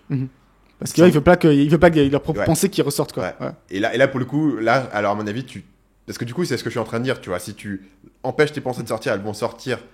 Mais moi, j'ai au moins une soupape le soir. Si elles doivent sortir, elles doivent sortir là. Et parfois, elles me réveillent au milieu de la nuit aussi. Je pense à un truc le jour. Je pense à un truc trop chelou au milieu de la nuit. J'ai vu d'où ça sort. Juste, à mon avis, il y avait un truc qui devait être process et ça m'a réveillé. Mais en fait, si t'as pas ça et en plus tu t'endors en écoutant quelque chose, la pression, c'est pas sur une journée qu'elle monte, c'est sur des semaines et des semaines. Et en fait, potentiellement, il y a des trucs dans ta vie que t'as jamais été capable de regarder en face. Et là, à mon avis, c'est ultra nocif, c'est ultra dangereux, quoi. Donc ça, c'était sur la dopamine détox. Sous-côté ou sur-côté, la douche froide. Moi, je pense qu'elle est sous-cotée par un aspect et sur-cotée sur l'autre. Sur l'aspect, on va dire, mental, le fait de toi, si tu prends une douche froide, t'es un imbécile, tu vois. Ouais. Toi, t'as peur de rien, t'as pas peur de la douleur. La douche froide, c'est le truc le plus difficile de faire la journée. Après, la journée va être facile. Bon, après, on va être honnête, on vit en Thaïlande, donc c'est pas non plus le même niveau de difficulté, tu vois. Mais je trouve ça toujours un peu marrant, tu vas prendre la douche froide, et après, tu vas faire quoi? Tu vas taper sur ton clavier, tu vois. Comme un vrai imbécile, tu vois. Mais tu tapes pas avec un clavier comme Michel de la compta. Non, toi, t'es différent. Toi, tu tapes avec un clavier comme un imbécile, tu vois, de façon un peu énervée, avec 2 doigts, parce que je pense qu'un imbécile, c'est pas des très bons. Ok, on ajoute à la liste les ennemis, les autistes, les thérapeutes. Chacun les compétences, hein. Mais toi, imagine Jocko Willink qui tape un ordi. J'ai du mal à le voir en mode dactylo et il va super vite, toi. Je vois bien que ces 2 gros doigts là galérés. Ça paraît logique. Mais bon, passons. Mais par contre, je préférais quand tu attaquais les thérapeutes, je me sentais plus en sécurité. C'est moins risqué. Ouais, c'est vrai. Après, on peut recevoir des méchants du thérapeute, toi. Peut-être qu'ils sont très méchants, très cruels, je pense.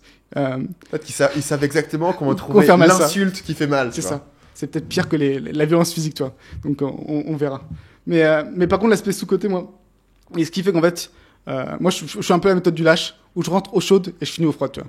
Comme ça, t'as pas le côté. Parce que moi, j'y crois quand même un peu à l'idée que t'as une volonté limitée dans ta journée, et toi, ça me fait un peu chier d'utiliser le matin pour doucher, toi. Et du coup, tu rentres, il fait chaud, c'est super, et après, en fait, t'as chaud, donc tu mets le froid. Et encore une fois, on parle de la Thaïlande. Le problème, c'est qu'en Thaïlande, l'eau, elle est pas froide, elle est à 27 degrés. Tu sens un peu le froid quand même. Tu le sens un peu? Non, mais par contre, là où tu sens qu'entre une douche froide et une douche chaude, tu ressors différemment, tu vois. Après la douche froide, t'as de l'énergie, en fait. Et ça, je pense qu'on sous-estime, c'est à quel point, juste,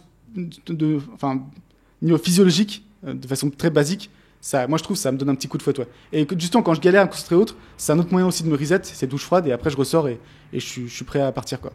Et toi, c'est quoi ton opinion sur la douche froide? Parce que, en fait, tout le monde veut savoir ce qu'on pense des douches froides. C'est pour ça qu'on apporte le sujet. Ça a été. Pour moi, c'est surcoté. En tout cas, pour moi, ça marche pas trop. Ok. Genre, j'ai essayé les bains froids et tout, et finalement, c'est cool, tu vois, c'est une bonne sensation, mais j'ai pas l'impression que ça me transforme mon état physiologique, tu vois, comme Tim Ferriss le dit, ça va transformer ta journée, tu vas reset ton state, etc. Pour moi, ça marche pas de ouf. Ça peut être assez plaisant après, mais c'est pas. Ouais, peut-être. Non, pour moi, c'est les 5 minutes d'après, en fait. Les 5 minutes d'après, c'est ça qui permet d'aller faire ce que tu voulais faire, toi. Plutôt que de te complaire dans autre chose. Et après, il y a l'effet en Thaïlande de pas vraiment faire des vraies douches froides, je trouve. Mais par contre, si tu fais des vraies douches froides en France, moi, je trouve que en hiver, tu vois, genre un truc connecté en hiver et tout. Et là, pour le coup, je trouve ça horrible. Moi, ça a été j'étais au Népal, tu sais, comme un truc de moto, dans l'Himalaya. Il faisait je sais pas combien. Et en plus, c'était même pas une douche, c'était un truc, les seaux, là. Ouais. Comme ça.